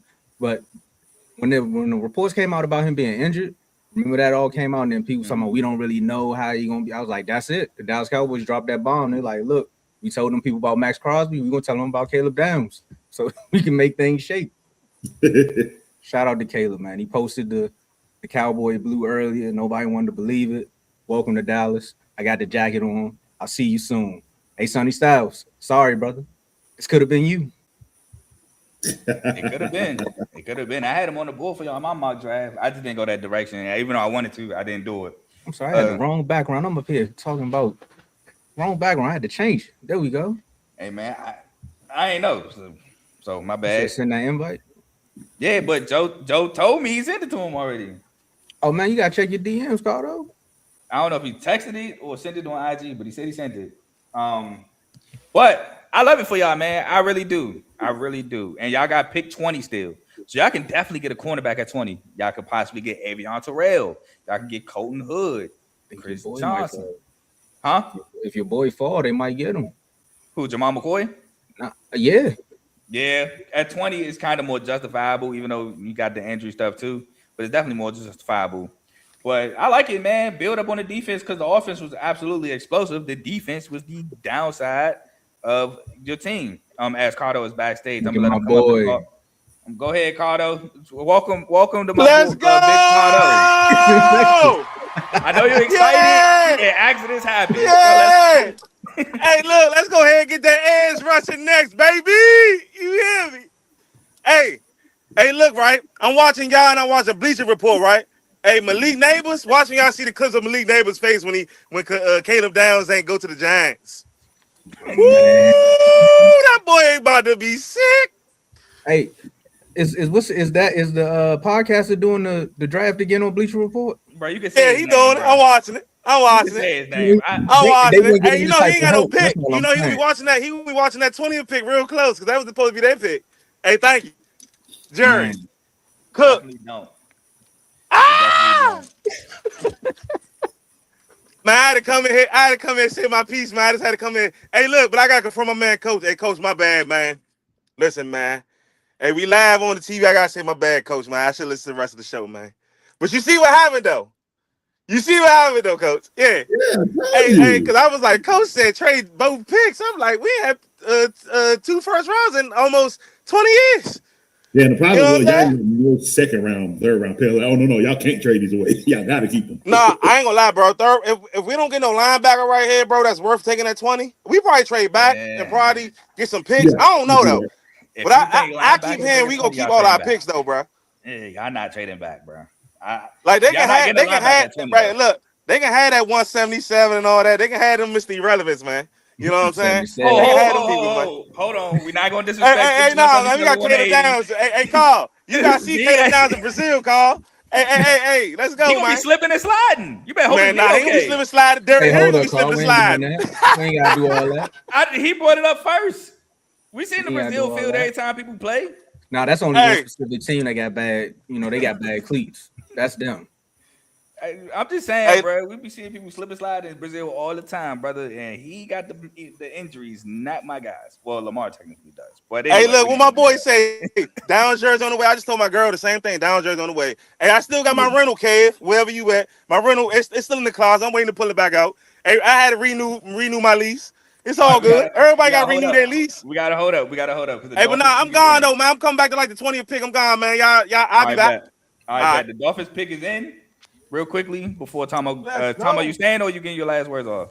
I'm gonna let you announce the pick and I'm gonna get my last words. I bet. So with the 12th pick in the 2026 NFL Draft, the Dolphins select Caden Proctor, offensive tackle out of Alabama. So this is what I had the Lions pick. But Tomo, final words, and then we gotta have Coach talk about. No, we'll talk about Malga briefly, and then we gotta talk about Caden Proctor. All right, my last word's gonna be quick. Hey, Big O, Worm. You get the Caleb Downs jerseys, we're going to be ready for the panel because I'm getting mine too. You're going to be up here looking like the triplets for real. Don't be mad at it. We're bringing the triplets back. Hey, Carl, keep doing your thing, man. Shout out to you and Coach, man, for holding it down, man. Like I said, this drive been moving extremely fast, but I'm locked in. I won't be here for 20, depending upon how long it takes. If it's at 12 a.m., I won't be here. But if it's earlier than that, I'll be back. Why are you putting that in the air, brother? What? That thing is 7 picks away. You're talking about midnight. Talking about 20? Oh, the 20 pick, 7 pick away? Yes. I'm having too much fun, bro. I'm falling down. I'm going down. See ya. All right, man. Shout out to you, bro. Hey, shout out for you getting the person that you wanted, man, because that rarely happens. Hey, man, I remember last year a guy was on here screaming Mike Green for about 40 hours. They ain't get Mike Green. That's all I'm saying. That's all I'm saying. You got to in the universe. All right, y'all. Salute. All right, man. Those were the Cowboys fans. Shout out to them. Tomo. Hey, Chris, answer your DMs, bruh. Hey, shout out my boy Chris in the chat. I literally DM'd him. We are next pick. I DM'd him if he's gonna be on the show. So if you're gonna be in the show, bro, let me know in the chat in the comments so I can send you this dang invite. But the Giants, they did pick at 10. They did get Francis Malga. We're gonna talk about it real quick. I think it was a great pick. Again, they were talking about he had that versatility to go inside, maybe outside. Giants O-line has been trash, so they definitely needs to upgrade there. And I think he's a guy. This man, Chris, man, says in the link. I got you. I'm gonna finish talking like Coach talking. I got you. But I DM'd you about 5-6 hours ago, my brother. But I like Francis Malcolm, bro. I really do. I think he's another strong guy. I think he can move a little bit for his size. I think he's great passer. So I said passer, Jesus, pass protector. My fault. And I'm living on the half of my dog Tomo. Joe got you, Chris. Shout out producer again. So I love the pick for the Giants, man. Briefly about Melga, and then we move on to Cannon Proctor. Oh, for me, Giants are on a roll with their picks right now. They're both picks were, to me, great for what they're trying to do. Again, it's not a rebuild, right? They've already started their rebuilding process. They right now on the roster, they've got the pieces that they need to do, to have a successful season. And what they're doing now with 2 first-round draft picks, they were able to basically fill in solidified pieces. So that's just going to be a wonderful. As I said, it's just going to be real positive for an organization that has basically lived in last and third place for almost more than a decade now. But the Giants really go that far because they did make the playoffs with Daniel Jones and Saquon Barkley. They did. You're right. But they really haven't been the Giants that they've been for so long. So this looks like they're getting back on track. Who was after the Giants? We got to talk about Caden Proctor going to the Dolphins. So I'm gonna say this. I'm still kind of confused about the trade, to be honest. If they went O-line with their pick, I don't understand that. Did you really need the 177th pick? I'm kind of confused. Can't lie, but excuse me, I'm not a GM. I don't know what the rumors were. I don't know if the Dolphins pump faked them. I don't know what was going on, but they didn't even go defense for their pick. So I felt like they could have stayed at 11th and chose Caden Proctor, and then had the Cowboys get Caleb Downs anyway at 12. But who knows?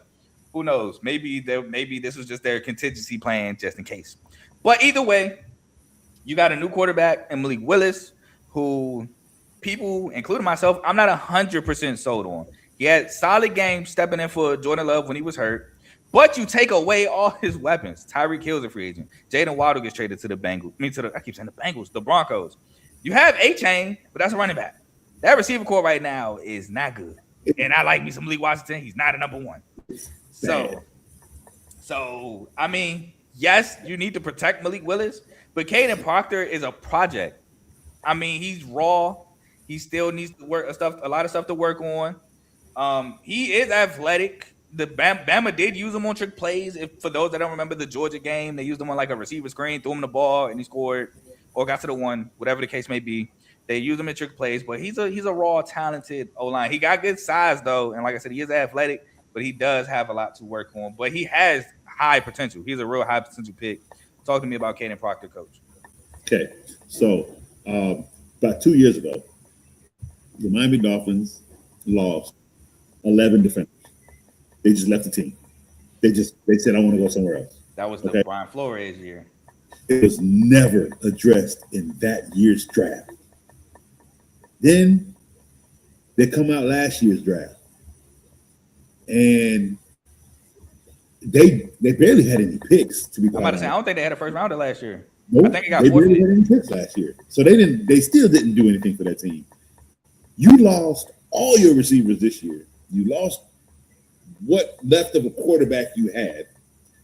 To be fairly honest, there's absolutely nothing wrong with your offensive line, to the point with as depleted as your team is, you did not need to waste or move from the 11th spot for an offensive lineman. You could have went receiver. You could have went defense in any category. You could have gone anywhere with this, and you went to the position that's going to basically keep you in last place. I'm gonna say this. I had them going Mekhi Lemon at 11, so it would have been 12, and I had them going cornerback at 30. So I did have them going offense defense. Yeah, I did have them going offense defense myself. I did not see O-line for the Dolphins. Ooh. I thought if anything, they have to help this receiver core a ton. What you signed Jalen Tolbert, and I was a Jalen Tolbert guy coming out of college, but he's not shown me much. I mean, last year he did pretty okay. but not to any point where I'm gonna trust him or Emily Watson as receiver one. You need a receiver one still, and I do. They feel like they can still get that at 30. I don't know. No. That remains to see. Do I feel like do the Dolphins have it? Let me double check. Make sure the Dolphins They have have a a second good round pick. third round. They got a lot of picks in the third round. Do they have a second rounder? Is the question though. I think they have 1 or 2 in the second round. Because if they have a second rounder, maybe they feel like they can get a receiver in the second round. Which okay, I do think this is a receiver heavy draft. I can see that absolutely. But you have Mekhi Lemon right there at 12. You got a bona fide dog. Like you have right nothing there. right now. This is the time you use that. Like, if it's a too high pick, okay, but you need somebody. Not an offensive tackle. That's what you did not need. They do have 11 picks. So maybe they feel like they can get a guy later. Again, I think I go with Mekhi Lemon 100% right here. This But is the same organization that kept the same GM for 25 years. So, you know. yeah, so they actually do have a second round pick. It's pick 11, so pick 43 overall, but it's pick 11 in the second round. And then they got 2 third round. Oh, I'm lying. Yeah, They got 4 third rounders. Yeah. Yeah, they have 4 third rounders. Yeah, So- yeah, they're pretty full in the third round. But yeah, man, I didn't see it coming. But we got the Rams on the clock. I think the commissioner's at the podium. So with the 13th overall pick in the 2026 NFL Draft, the Los Angeles Rams select Ty Simpson, quarterback out of Alabama. Oh, I should have got Griffey up here. I did not think about Griffey. Joe, if you listening, producer, try to get Griffey up here real quick, please. I totally slipped my mind. But I'm gonna say this. Why? Why? Yes. Your quarterback is old. I actually like it. Your quarterback is old and can still But teach. Ty Simpson might be their second round.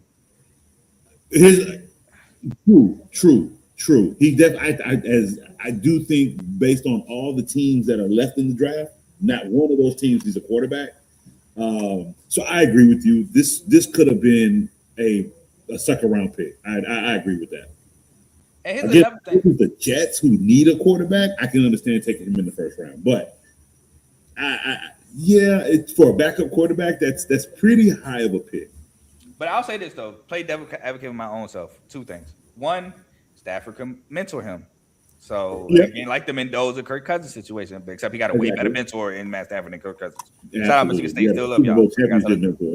I still got to tell the truth. But secondly, the Rams, as currently constructed, don't have many holes. They don't. As currently constructed, they really don't. They really don't. So this is a good aggression because you need a future quarterback. I still don't agree. But I agree with you. It's a little high for the pick. I think it's high. My boy Griffey, producer. We got Griffey. Hold on, Griffey. Hold on. You jumped the gun. I gotta give you the chair and sound just like everybody else, even though you might not be too happy. I still got it. Griffey, talk to me about the Rams selection. I'm still processing it, man. I got it. No one, not even Rams fans, expected that one at all. I didn't like.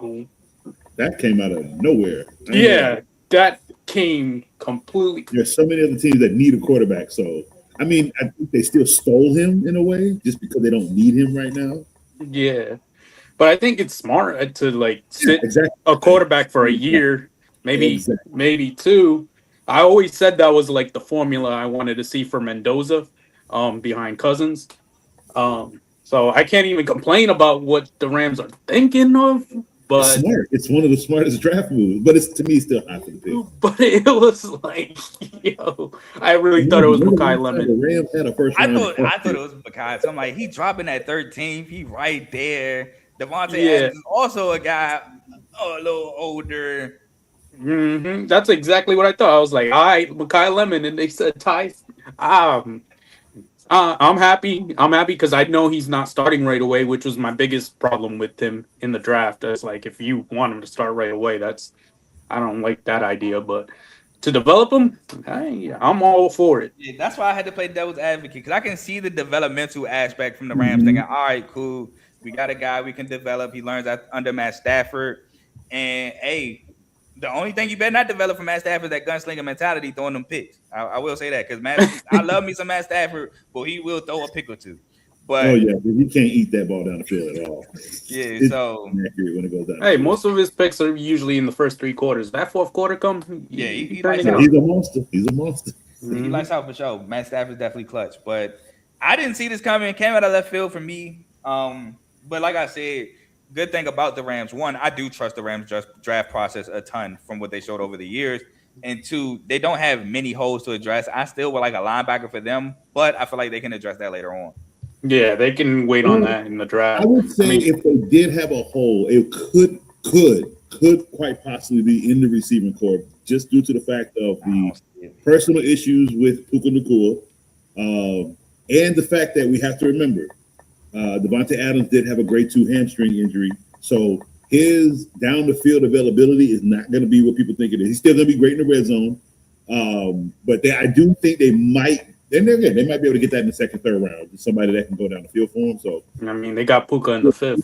Yeah, that is true. Cooper Cup also in like the 5th. Third or fourth. Third, Cooper fourth. Cup. They got Cooper Cup. Kanata Mumfield in like the 7th. They got Robert Woods in like the 2nd.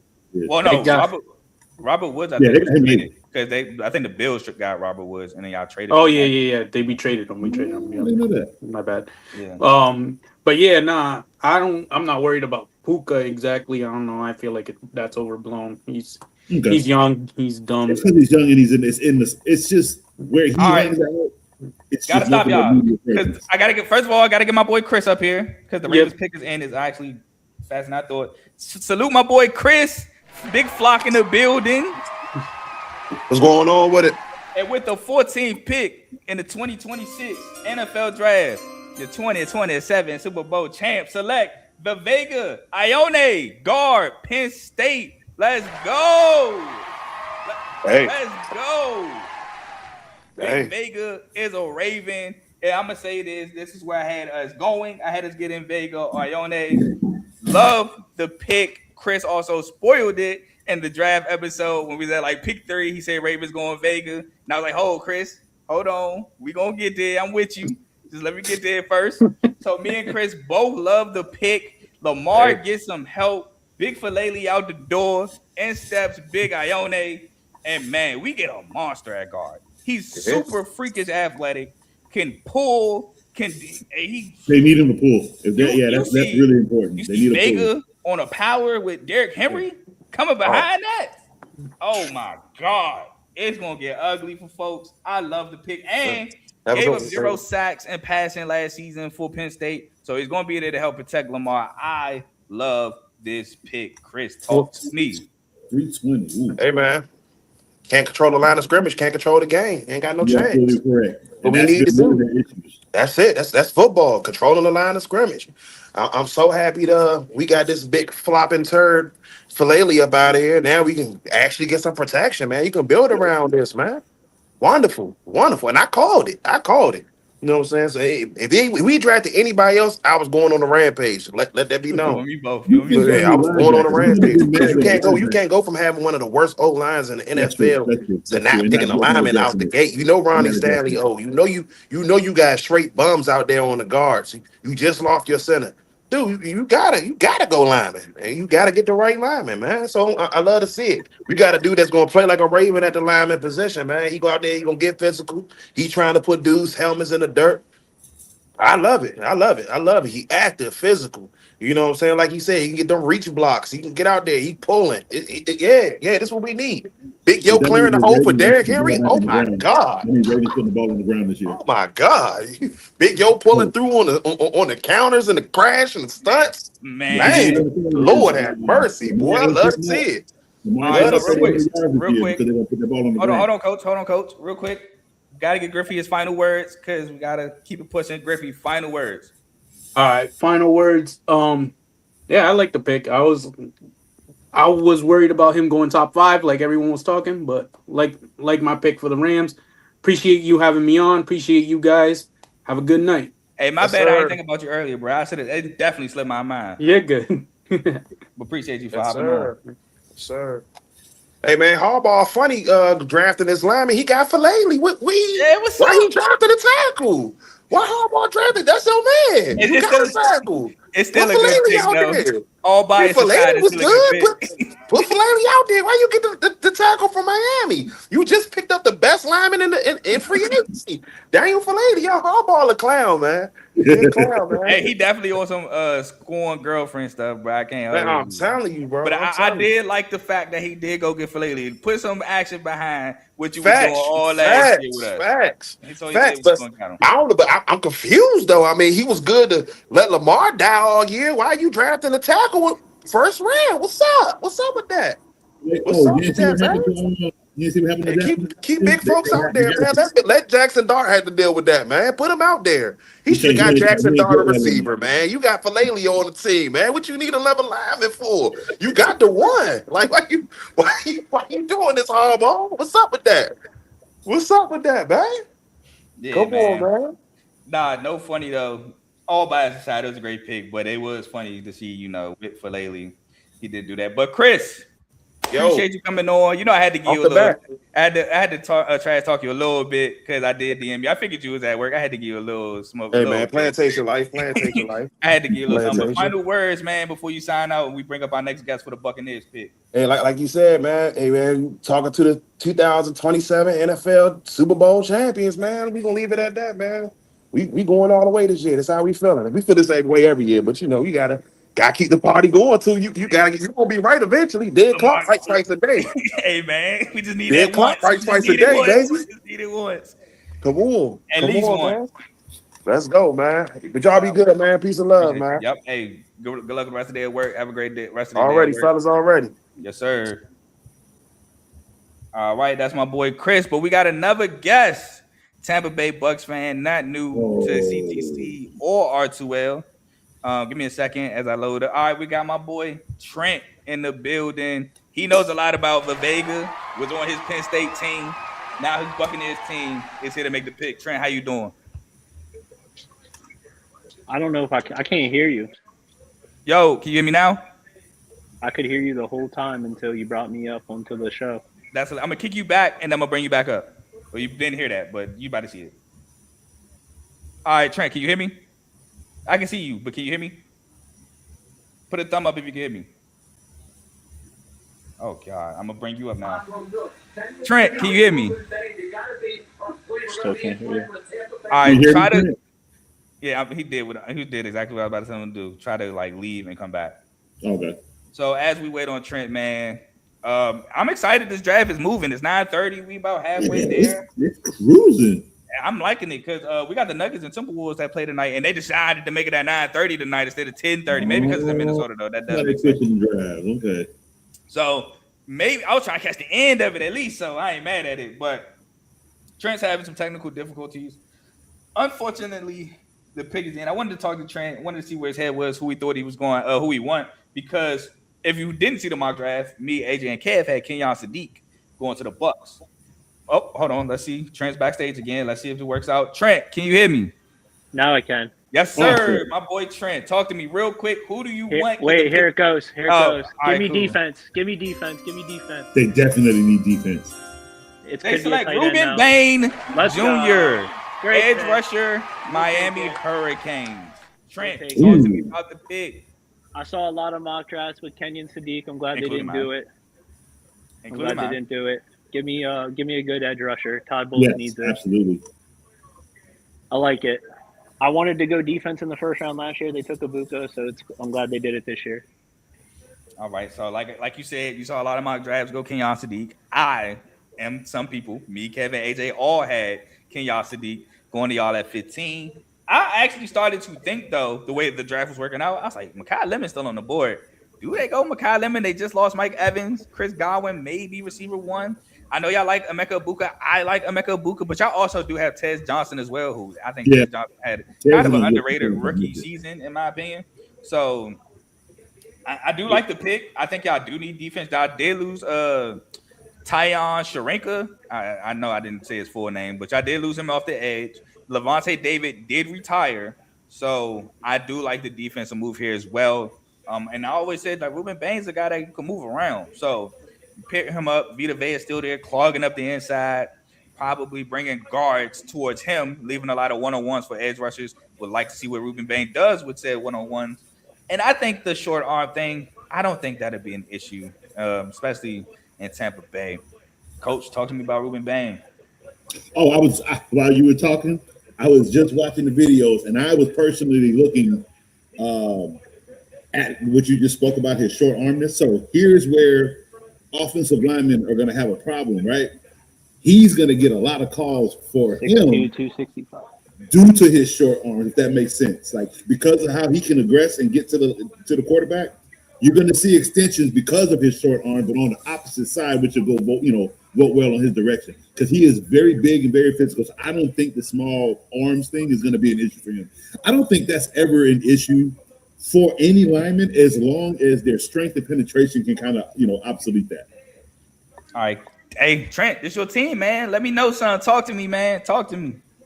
Yeah, well, when you were going through receivers, don't forget Jalen McMillan either. He's going to have a big year for us. Yes, he is another one. Yeah, apologize to my guy out of Washington for sure. All good. But no, I agree with everything you both said. Get him next to Vita Vea, a healthy Kalijah Kancey, Yaya Diaby. It's a good young defense to be excited about. No Levante David. They need an identity. Let's rock.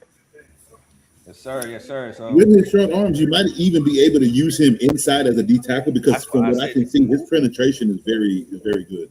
That's why I said you can move him. That's why exactly saying you can move him, and he'll have speed over inside guys, or maybe they can't catch him. Like, they can't touch him. He's quick. You get the hands off you, give him a move. But with that, you can't have him two gap, in my opinion. If you're having Ruben Bain two gap inside, I don't like that, because you gotta have to move to a 4-3 contain and then shed. You have to lock and shed, which with short arms could be hard. Yeah. Very true. If you're doing that with him, you got to give him a gap assignment, and he just got to get there and go. But I do like the Ruben Bain selection, especially because he's a guy who was perceived to be at maybe top 10. You get him at 15, so he dropped.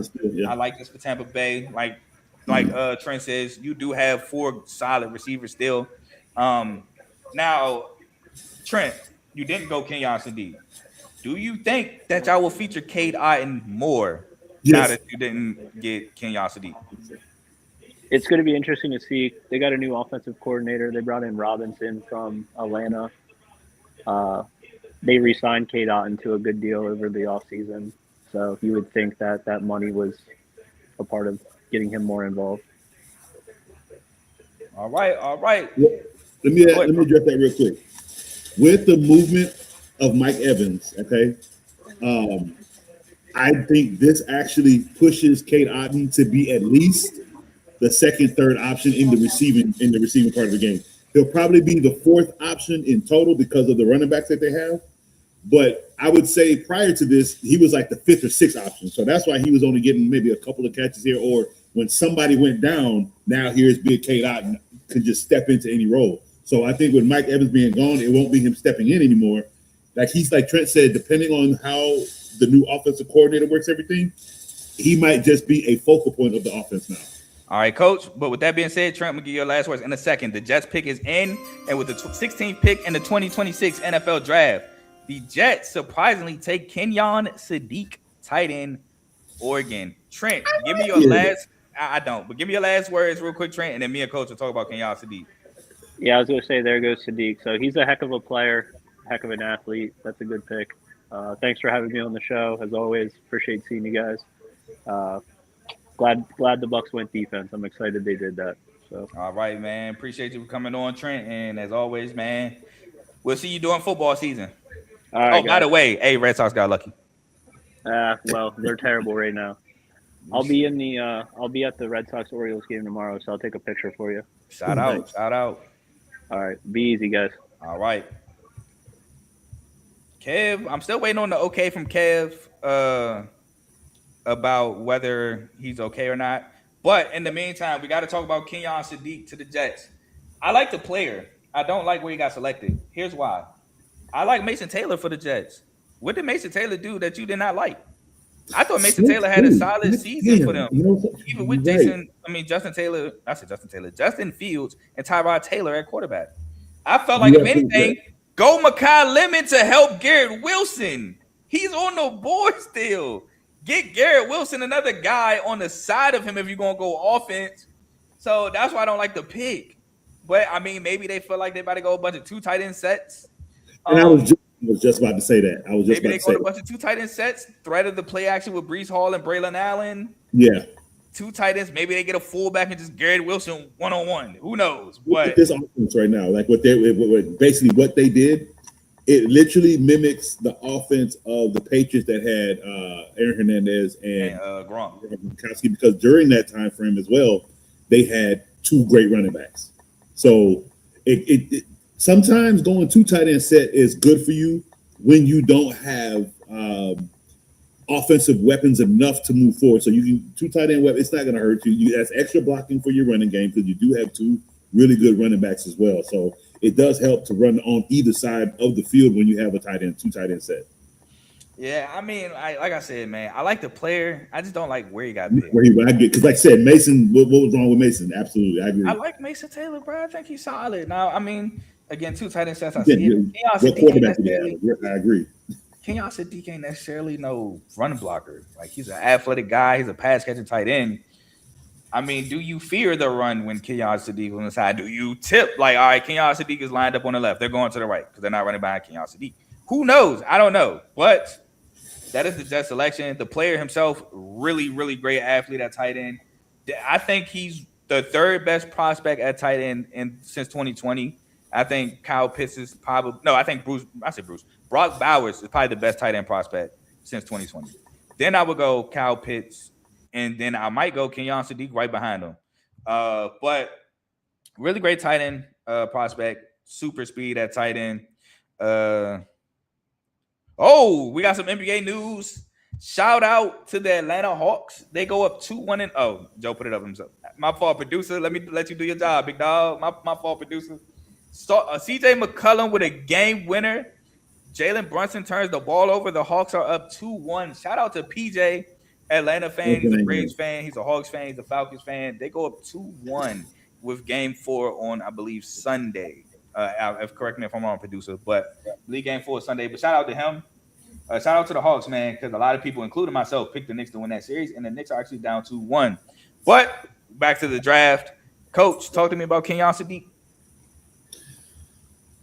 So I kind of like the pick and the player together, and that's me on the thinking of the Jets moving into a 2 tight end set. I'll be honest with you, with the way the AFC East is, it's not a bad formation to go into if that's basically what their identity is going to be.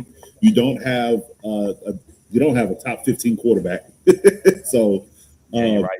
You're going to have a game manager. You're going to have short passes. You know what? Jets might win games, and they might win them 19-17. Why? Because they're going to eat clock possibly if it goes into that direction. But I don't really know about the coach still. I'm still not on him. So these picks mean absolutely nothing when the season starts because I don't trust their coach at all. But the player itself, I like it. They're big tight end.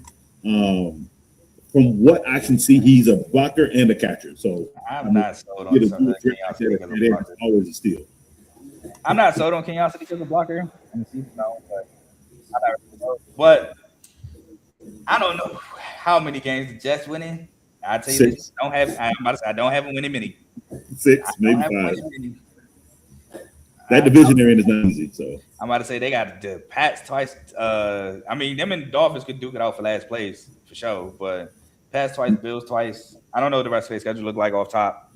But again, you got Mekhi Lemon to give you some receiver help right there. I get Sadiq is not supposed to be here, but it is what it is. We have the Lions on the clock. Now, for the Lions, I did have them getting Caden Proctor, who is now off the board, going to the Dolphins. Could this be where Mekhi Lemon go? USC guy, Amon-Ra St. Brown, J-Mo. Do you add Mekhi Lemon? You need another receiver. They're receiving core. Here's the problem with that. Here's the problem I see with that. Because make it quick, because I think the pick is in. Amon-Ra St. Brown was going off, but they weren't winning games. Coach made a change. He started feeding Williams. They started winning games, but Amon-Ra mad now. So it's like, I don't know.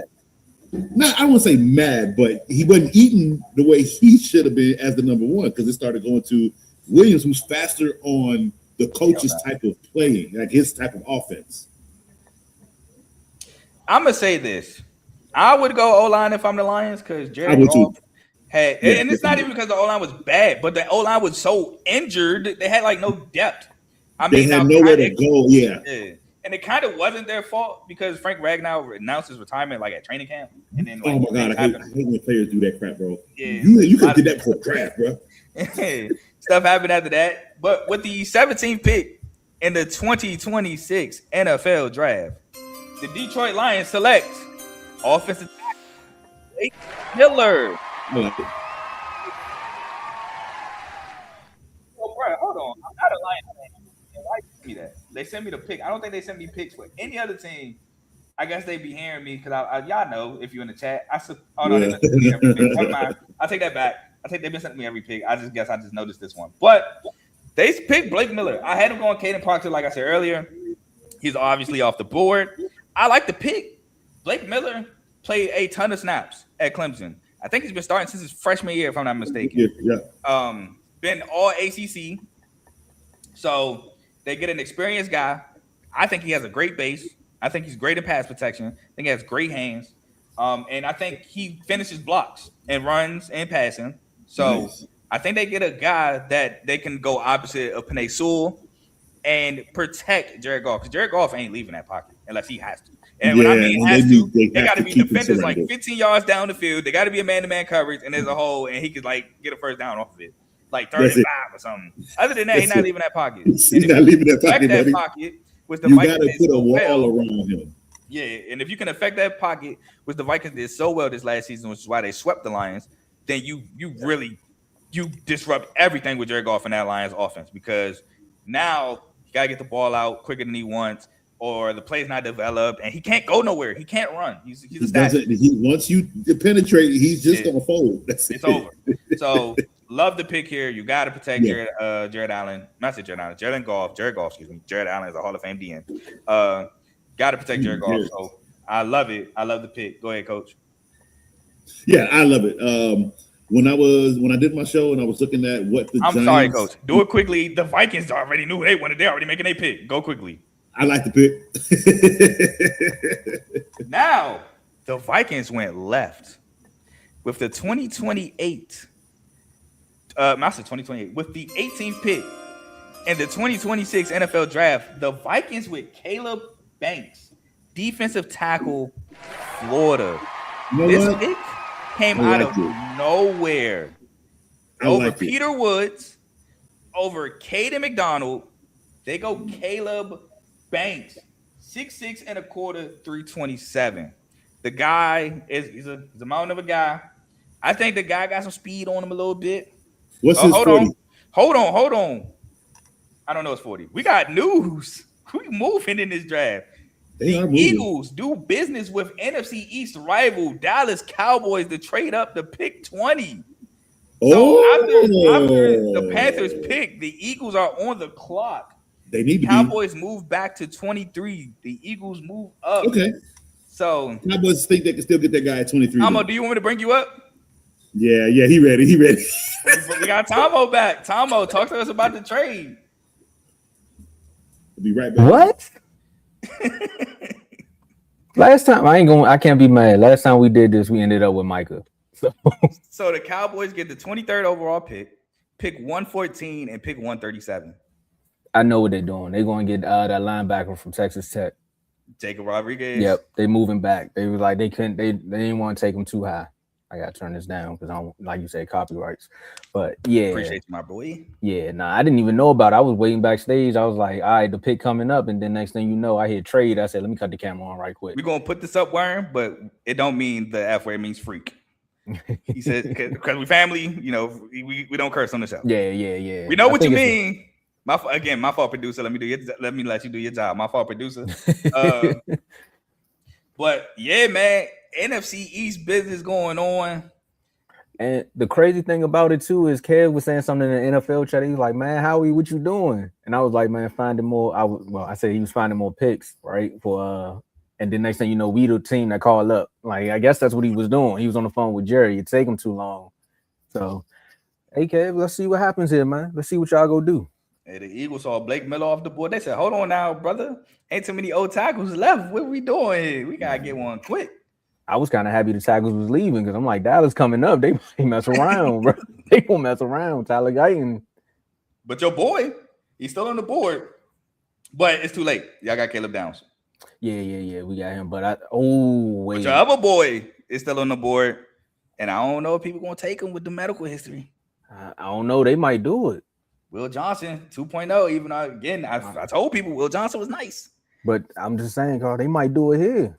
You think the Eagles might take him? You think the Eagles gonna take him at 20? They might. Nah, I can't think about what do they need over there outside of a quarterback.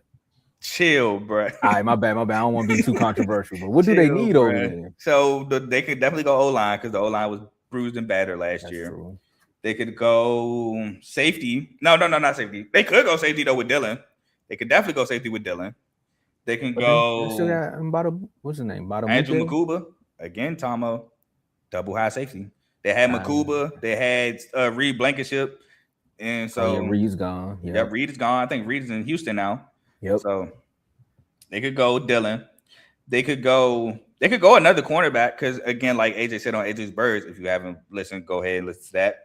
They only have Reek on a 1-year deal, so you could get a guy that could step in after Reek Woolen's 1-year deal's up. I think they can go multiple ways. They could go receiver here if they really think AJ Brown is gone. So, I mean, they know he's gone. It's at this point, bro. We know that deal is done. Yeah, they just waiting for they trying to get rid of a little bit of that dead cap. I think he's out of there.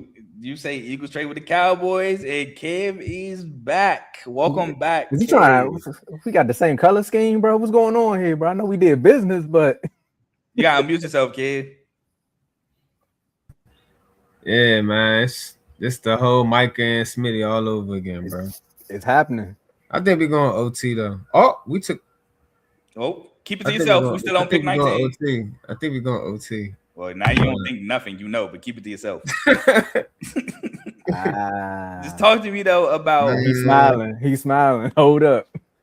I mean, I'll let him go. Yo, we stay doing business within the division. It's like we hate each other, but I mean, business is business, right?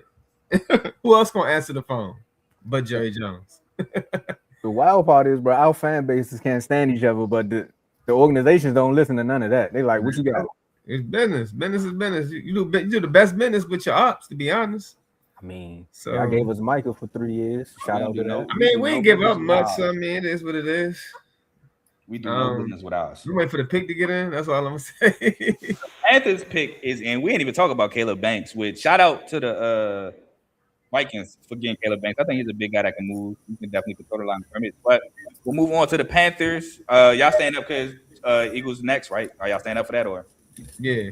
I know you are, but I'm talking about. Oh no, I'm gonna go ahead and get on up out of here, man. I'll wait for 23. If the Cowboys trade back, you want to see what they do with your pick? I seen it.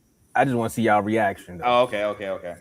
So the Panthers select Monroe Freeland, tackle out of Georgia, who is another guy who is high upside, high potential, has to have some work, but he is solid in pass protection, but still has some things to work on.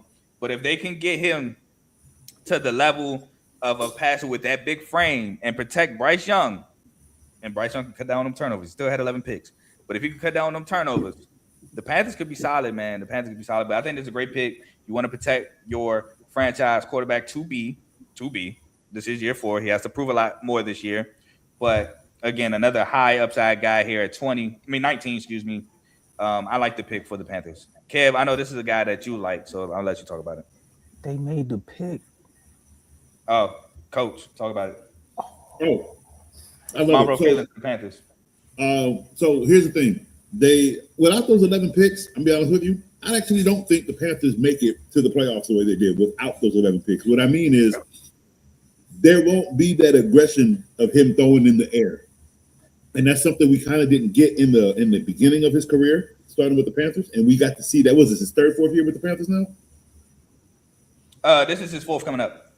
Okay, so his 3rd last year, that's what you wanted to see out of your quarterback. What's going to happen is because they saw that he can get the ball down the field just like that, defenses are going to attack him. So what the Panthers went ahead and did, let's get that extra cushion now, keep that protection going because, yes, now they know we're going to be going down the field, so let's make sure we got something ready to answer that. So I think this is a great move for the Panthers. the Eagles pick is in. And with the 20th pick in the 2026 NFL draft, Mark, He about to get up. that you are right. The Eagles select Kyle Lemon, wide receiver. I told What they needed. Bye-bye, AJ. AJ, I know AJ is somewhere going nuts. Nuts. No, He's going, not AJ Brown. AJ. Yeah. AJ. Yeah, he going crazy right now, and not in a bad way. I know he is excited. Boy, I guess that's the same. By the way, hey, AJ, don't worry about Jacoby Lane. We'll take good care of him now. Man, great pick. But it says one thing. AJ Brown, you're out of here. I think you're done, son. You're done, son. Shout out Mr. You're done, son himself. I think that screams that AJ Brown is gone. The Patriots, say hello to your new receiver one. Because a receiver at 20 and you don't think that AJ Brown is gone, it's going to have the fan bases. Like, didn't they just get Wicks too, right? Yeah, they got Wicks, Hollywood Brown, and Elijah Moore, who's supposed to be Elijah Moore and Hollywood Brown. Hey, Kev, I'm going to say this when I leave, bro. What better way to run for a verse, bro? What better way, bro?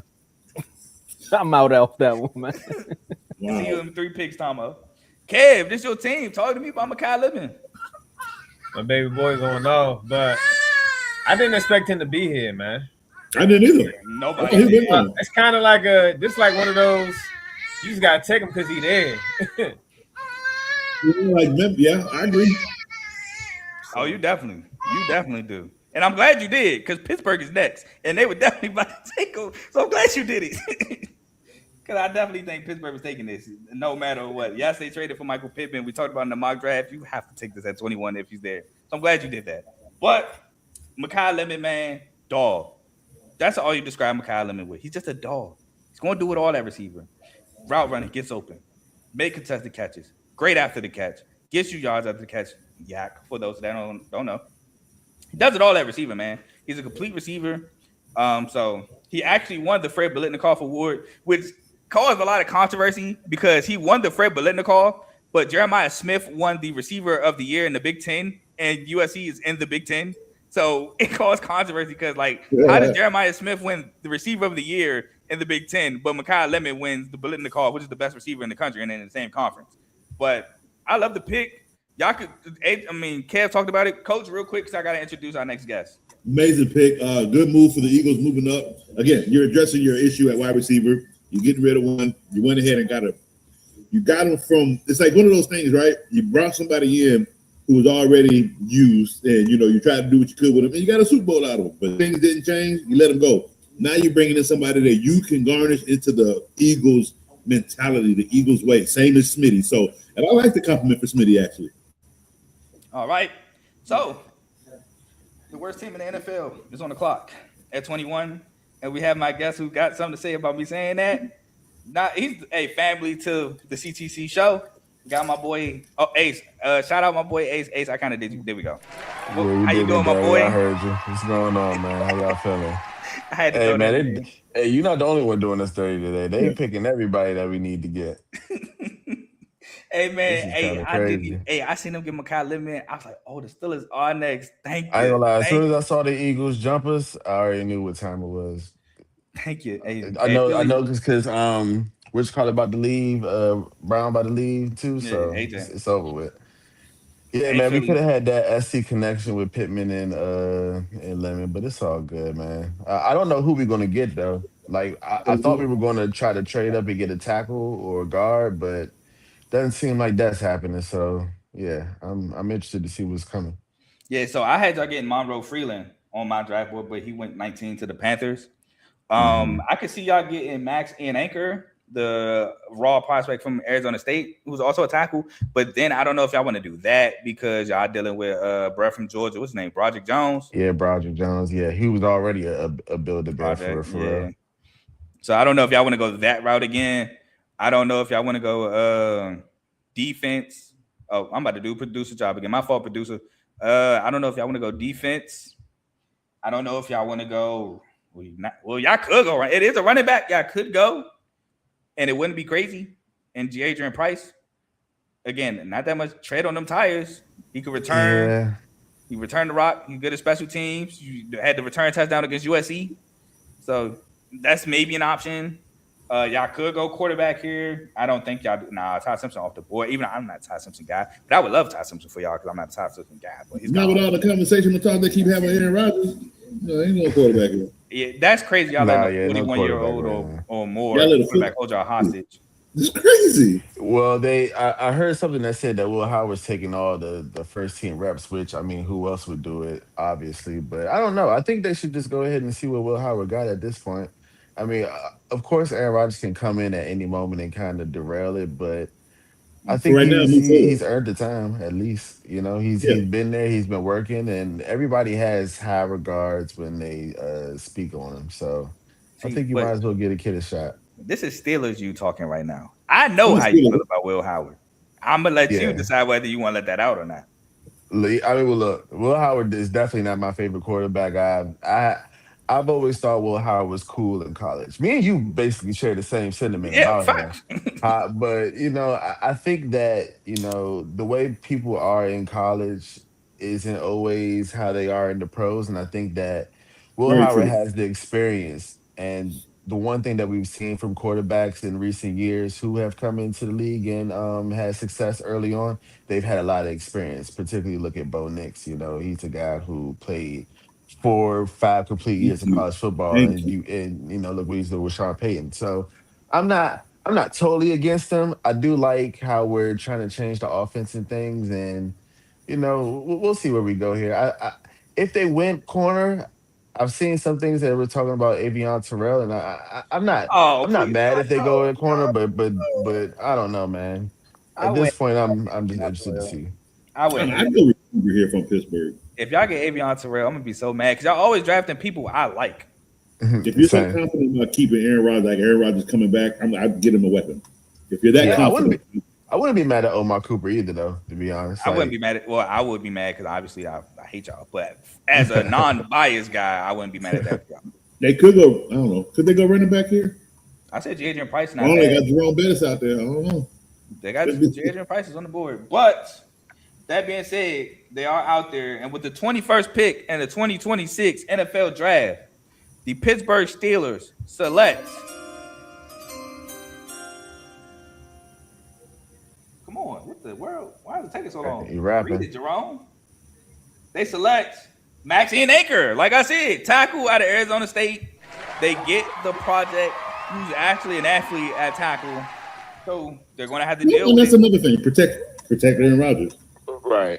Well, whoever's that quarterback. And if it's Will Howard, he can run a little bit. The offensive line was not good last year. I agree with that. There was a lot of penetration inside the middle, especially between the A and B gaps. So this is a good address to that. I like it. Not the A and B. This addresses the outside. Yeah. I initially definitely wanted Vega. I'm not gonna lie. But because I definitely think we need some help at guard. But I'm not completely mad at this. He may be a bit of a project, but as long as he has the intangibles and he's athletic, I mean, that's half the battle, Hopefully this guy can pick it up at the pro level and be successful. But again, it's a new day in Pittsburgh, and there's going to be a lot of new things. So at this point, I am all for whatever McCarthy wants to do and whatever changes he feels he needs to make, All right, Kev, you want to take this next? Because I know this was the guy you was looking at in Philly.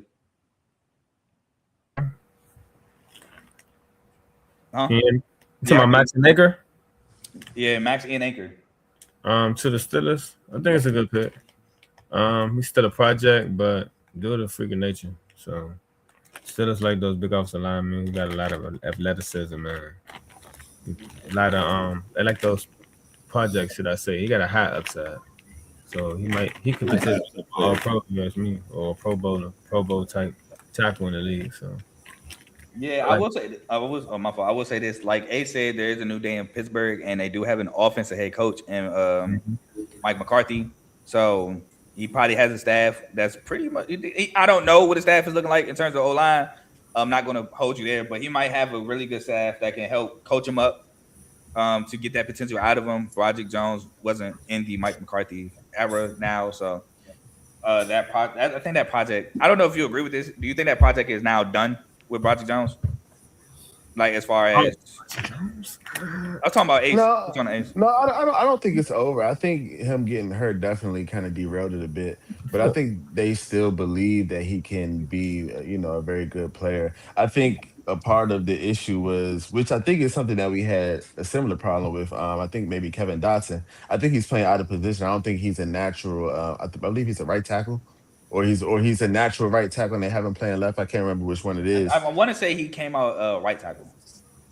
Yeah, it's something like that. But I think at the end of the day, they are still going for the same like archetype, like a big athletic guy. And it's AFC North at the end of the day. So you need that up front, So again, is it ideally who we wanted? Probably not. But I mean, you roll with the punches, and these guys are professionals at the end of the day. All right, so I do like that y'all went O-line. Like Coach said, your O-line was not good at all. And if you're going to go back to Aaron Rodgers, you need to have a good O-line. Man ain't getting no younger, and he's getting less mobile by the day. I do like the pick. Like everybody said, project guy with high upside, athlete, freak of nature, lateral quickness, all that. You got a receiver in Michael Pittman in the offseason. You traded for that. So you got somebody that can help out DK. Yeah, so you got a guy that can help out DK. So I like the pick. But we got to move on. Shout out my boy Ace for coming on for the Steelers pick, representing Steelers Nation. Any final words before we move on to the Chargers pick? Aaron Rodgers do not come back. He's straightforward. I definitely dig it. With that being said, appreciate you for coming on, my guy. Enjoy the rest of the draft. Man. Hopefully the rest of your draft picks suck. Likewise. Wouldn't expect nothing less. All right, so that's my boy Ace. Shout out Miami Hurricanes fan with Kev. Again, family to the show. But hey, we got a surprise here with the 22nd pick in the 2026 NFL draft. I know AJ said they go O-line. I said D-line, but I said Peter Woods. The Chargers go Akeem Mesidor, offensive edge out of Miami Hurricanes. So both the Hurricanes go in the first round. Ruben Bain go mid-first round. Akeem Mesidor goes late first round. And Akeem Mesidor is the one with the double-digit sacks in production.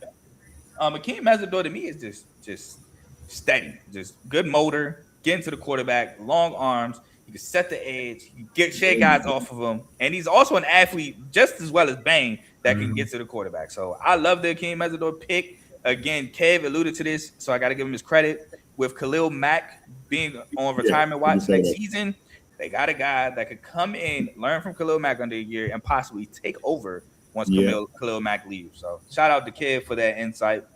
Anybody else want to grab Akeem Mesidor? I like the pick this late. I think most of the people were just more concerned about, I think it's age. Yeah, he is older. I think he did like 6-7 years in college. Yeah, and injury history too, or something like that. But yeah, he had a COVID year and then he had an injury year, so he did 6. Yeah. So Okay. Outside of that, the talent, I mean, it matches the value. So, and they needed to replace that spot. So I have nothing to say about this pick at all. It's a good pick, Coach. And then we got to bring them Cowboys back on. I do like it. At first I was a little like, why? But no, you got to think Khalil Mack. What'd you say? Yeah, Khalil Mack is on his way out, so this is a good replacement. Learn from Khalil Mack, learn the position, learn how to be dominant. Like you said, to eventually take over this defense. Harbaugh is a defensive guy. People think he's an offensive guy, but he really is a defensive guy. He knows how to build a defense, so I see that. I believe that's basically what he's doing here. Huh?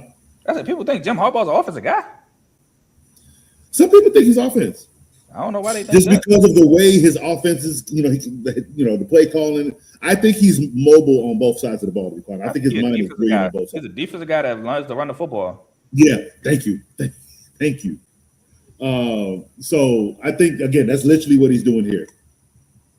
All right, I'm trying to get the Cowboys back on stage because their pick is up. Tomo, can you? All right, we got Tomo.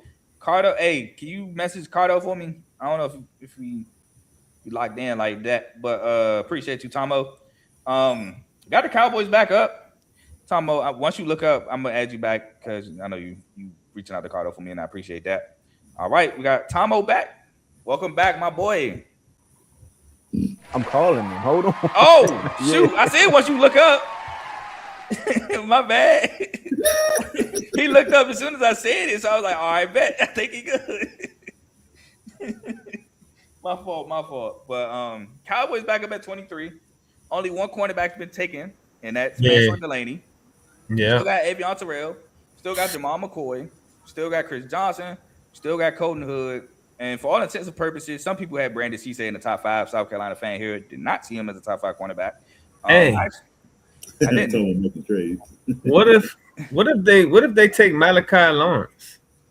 Okay, solid. They do need an edge. I'm just thinking like Keldrick Falk still on the board. Cassius Howard still on the board. Falk too. I did. It was a lot of people that had him mocked to Dallas from the beginning. Anyway, I think they take Falk. I ain't gonna lie. But we got O and we got Tomo back in the building. What it do? Joe, hey, look. I missed the button. Hold on. My fault. I missed the button. Oh no. I got one for you. You going CJ Allen, man? All right, Tomo did that. Tomo did that. That was not me. How about them Cowboys? Was all Tomo. But talk to me, fellas. Who do y'all want at 23? What do y'all think they do at 23? Let me know something. Y'all, either one of y'all could take lead. Hey, look, hold on. I just want to take a shot at Kev. Hey, Kev. What shot you got for me? Hey, man, y'all got a boy named Lemon, man. He going to have to build a lemonade stand over there. The top corner gonna be the stand. And look what ain't gonna be the stand. Let me go get. Hey, Kev, stop looking at your phone, bro. I ain't mean to, but I said what I said. Though. Like not even off that. But I said what I said. It wasn't because of that. Oh, why? But now, all to the side though, I don't really know though for real though, bro. I think we probably still go edge though, bro. I think it's an edge we was looking at. Even Steven edge or linebacker, bro. Y'all looking for a hybrid. I like a hybrid. Yeah, we're not going McCoy. We're not going McCoy. So it can't get out your head, man. His injury, I guess, is a lot more. Yeah, bro. That his injury is bad. I ain't gonna lie. The way they keep saying it. It's like for real. Like Slim y'all took last. But no, hold on, come on. It's not even an injury because the injury he had was ACL. Yeah, I think his other knee got like a bone spur or something like that. Yeah. It's like I think it's the opposite knee is what people are concerned about. It's not too. They don't think he might last too long, or he might have like issues. Yeah, we already got one with Rebel, so you know what I'm saying. Rebel though. I ain't gonna lie. And right now, bro, the way we going right now, bro, we just trying to, you know. Well, you ain't got to think no more because the pick is in, and with the 23rd pick in the 2026 NFL Draft, the Dallas Cowboys select Malachi Lawrence, edge rusher, UCF. I knew it. Yes, sir. I said I was thinking like he was. I knew it. Yes, sir. First round. So shout out Kev. I don't know if he looked at his phone and saw that. No. I swear. When I said it, I hadn't, and then I looked at it. I was like, oh my goodness. Malachi Lawrence is a Dallas Cowboy. He is a guy. Which I was watching Gerald McCoy talk. It was a clip talking about him, and I don't know if he was saying that Malachi Lawrence is a double-digit sack guy because he wasn't. He finished with 7.5 sacks. But he's an explosive pass rusher, super explosive pass rusher. So I think Dallas looked at that and felt we can add, some explosion to the D line. We got Caleb Downs in the back end who could play in the box, maybe get to the quarterback in time early, and make some plays in the secondary with tips, overthrows, or quarterbacks getting rid of the ball quicker than they want to. They did need edge help, again, losing Parsons, not getting much from the DNs that they currently have. Donovan Ezra-Roku was a rookie, though, however. So I'm going to let the Cowboys talk about their picks, though. Tomo, Cardo, how do y'all feel about the pick? I don't know the guy. I'm going to be honest. From what I heard, though, he's very explosive. That's all I heard though, man. I'm about to look at my tape on him though. I ain't gonna lie to you though, but I definitely, his name has been like linked with us for a little second though. You know what I'm saying? These last couple of days though, so I had a feeling we was gonna take him at 20. And watch the third round. If Jacob Rodriguez ain't gone, just remember O said it. Jacob Rodriguez with the third round pick. I think Jacob goes second round, bro. I ain't gonna lie. I thought they was gonna reach. I thought they was gonna take him. I thought they was gonna reach too though, but nah. Hey, he gonna make sure he stay right there just for us. But Lawrence been sticking into the first lately. At first he was projected like second round early on, but I guess as the tape swirling, then people saying the traits, it's kind of hard to ignore. Like his traits is crazy. He got that Michael Parsons type of It's other pass. Hey, listen, man. man. It's other pass rushers out there. Stop being scorned. All right, I know, right? Goodness gracious. There's other pass rushers out there, bro. Like, he's an edge rusher. Saying that name. But he's versatile though. He got the. He look like a linebacker to me. He has the skill set to do both. That's what Michael was though. Michael wasn't projected to be an edge per se when he got drafted. And that fits the scheme. No, what I'm saying is, I think they should use him as a linebacker, not an edge rusher. Possibly could do this, and he really could. But coach, I think that's what they're gonna do in this new scheme, right? With Christian Parker, I think they're gonna have him. He's gonna be that hybrid player, right? He's a hybrid. Okay. And honestly, if that's how they want to use him, I can actually see that. What's dude name that used to play for the Dolphins? Who you talking about? Cameron Jordan? No. Cameron Jordan. The linebacker. He got a weird name. He played for the Patriots too, I think. I can't think of his name, but I know who you're talking about. He's a veteran now, right? Yeah. Yeah, I know exactly what you're talking about. The white dude. Yeah. That's my guy. He made big plays. Yeah, he was amazing. He's a hybrid player. I was thinking way back. And Parker comes from the Van. Is going to bring the Fangio scheme there, so you can use him like that. Type of guy they looking for. I might put him at middle for. Yeah, that's what I was thinking. The same thing. Yep. Let him play middle linebacker. To be honest, because he had the skill set. A lot of his penetrations are up the middle, and he could shed blockers. Which is okay. So then, Kev, I take it back, Kev. I went and looked at some highlights. I ain't going off of what y'all saying. That is the way we should have used Micah. Exactly. Yeah, I give you that. Yeah. I think I got too comfortable on the edge. He's not an edge player. So successful. Yeah, that was crazy because I'm like, bro, most of his sacks came from up the middle. Hold on. Let me ask y'all a question. So what did y'all base? Y'all 3-4, 4-3, 4-2-5 nickel. What do y'all base? It's a hybrid. It's multiple. It's really 3-4. It's mainly 3-4 though. The base is 3-4. But you could definitely move him. He don't got to be a middle backer at 3-4. He could be an outside backer, like just on the edge. Now you can do that with Bonds sometimes, depending on the formations and stuff like that. Or you can have him as a Sam. You can use him in the middle. I don't think a lot of teams running 4-4 these days, coach. But only in like goal line and stuff. Yeah, like that. They run a 4-2. They run a 4-2, and a 4-2 is basically a 4-4. But it depends on how you look at it. Depending on if you have a linebacker or the safety on that wheel. They could probably do that though they got downs. I can still, but they can still use him as a I can use him as a Sam linebacker too, though, and have the wheel opposite of the edge, and have him as a Sam, blitz him, have him do whatever. Yeah. I don't know how great he would be in coverage, but he definitely. We got to see what his hands are like in coverage. Absolutely. It's definitely gonna be. I can't wait to see what's going to happen now too. So. Yeah, I said the Cowboys of Washington gonna be number one. Oh wait, who? Hey, coach, get your mind right, man. I don't know what you be talking about. I'm just waiting for schedule release. I'm waiting for schedule. Y'all gonna be third. I'm sorry, Eagles. Hey, Tomo. Yeah. Hey, Tomo. You like the way Jerry cooked that up, though, right? Hey man, I don't even think this him, man. It's all shoddy. I ain't giving Jerry no props. Somebody in that front office cooked that up because look, we got them picks back, and them picks is better, bruh. And we sold 2 I said, oh man, might be Cowboys' best draft ever. I said, okay, I can't be mad at that. I will move back a couple of spots. It's cool. Man, it's been a minute, coach. Hey, nice doing business with you, Kev. Oh, for sure. I said Smitty and Micah all over again. You see who's still at home? Smitty and yeah. So that being said, Cowboys last words because the Browns pick is in and it's about to be announced. I ain't mad at it. Well, my last words is, man, let's get it, man. I can't wait for these all-season panels. Hold on. Last words for the Cowboys. Go ahead, Cardo. I can't wait for these all-season panels. Well, not all-season. Well, yeah, it's going to still be all-season. Whatever the little panels we be doing going into the season. Preseason. Y'all know what I'm trying to say. My bad. I had a long day. But I can't wait for them, man, because I ain't going to lie, man. I'm going to have a lot to talk about, man. I'm going to do my research on Mikado. I already know a lot about this dude, Caleb Downs, though, man. I had to wear the chain, man, because, hey, man, I ain't going to lie, man. He going to make that defense so much better, man. Man, oh, man. Well, that boy going to be everywhere. Bro. And, hey, look, sidebar, though, look. And we going to play against his brother, man. So, hey, his brother already know, man. Yeah, we play the Colts and shit in Indianapolis. Oh, wow. You know what I'm saying? So that's going to be nice, though, man. Podcast. So yeah, man. But other than that, though, man, I'm gone, though, man. Y'all boys, do y'all thing, man. Yes, sir. Tomo, last word. All right. Hey, man, Kev said it best, man. It's kind of like the Smitty and Micah move all over again. Lemon and Malachi. And we're gonna see what happens here. Hopefully on this end we get the ring this time because y'all got one. So hopefully we get the ring this time. You know, because I can't wait to come on Refuse to Lose and celebrate too. You know what I mean? But outside of that, man, like I said, I was tapped in. I told y'all I would stick around. I'm going to bed. I'm gonna make sure I'm gonna make sure YouTube's still playing in the background so we can get the views up. Hit that like button, hit that subscribe button, y'all. Appreciate you. Let them know.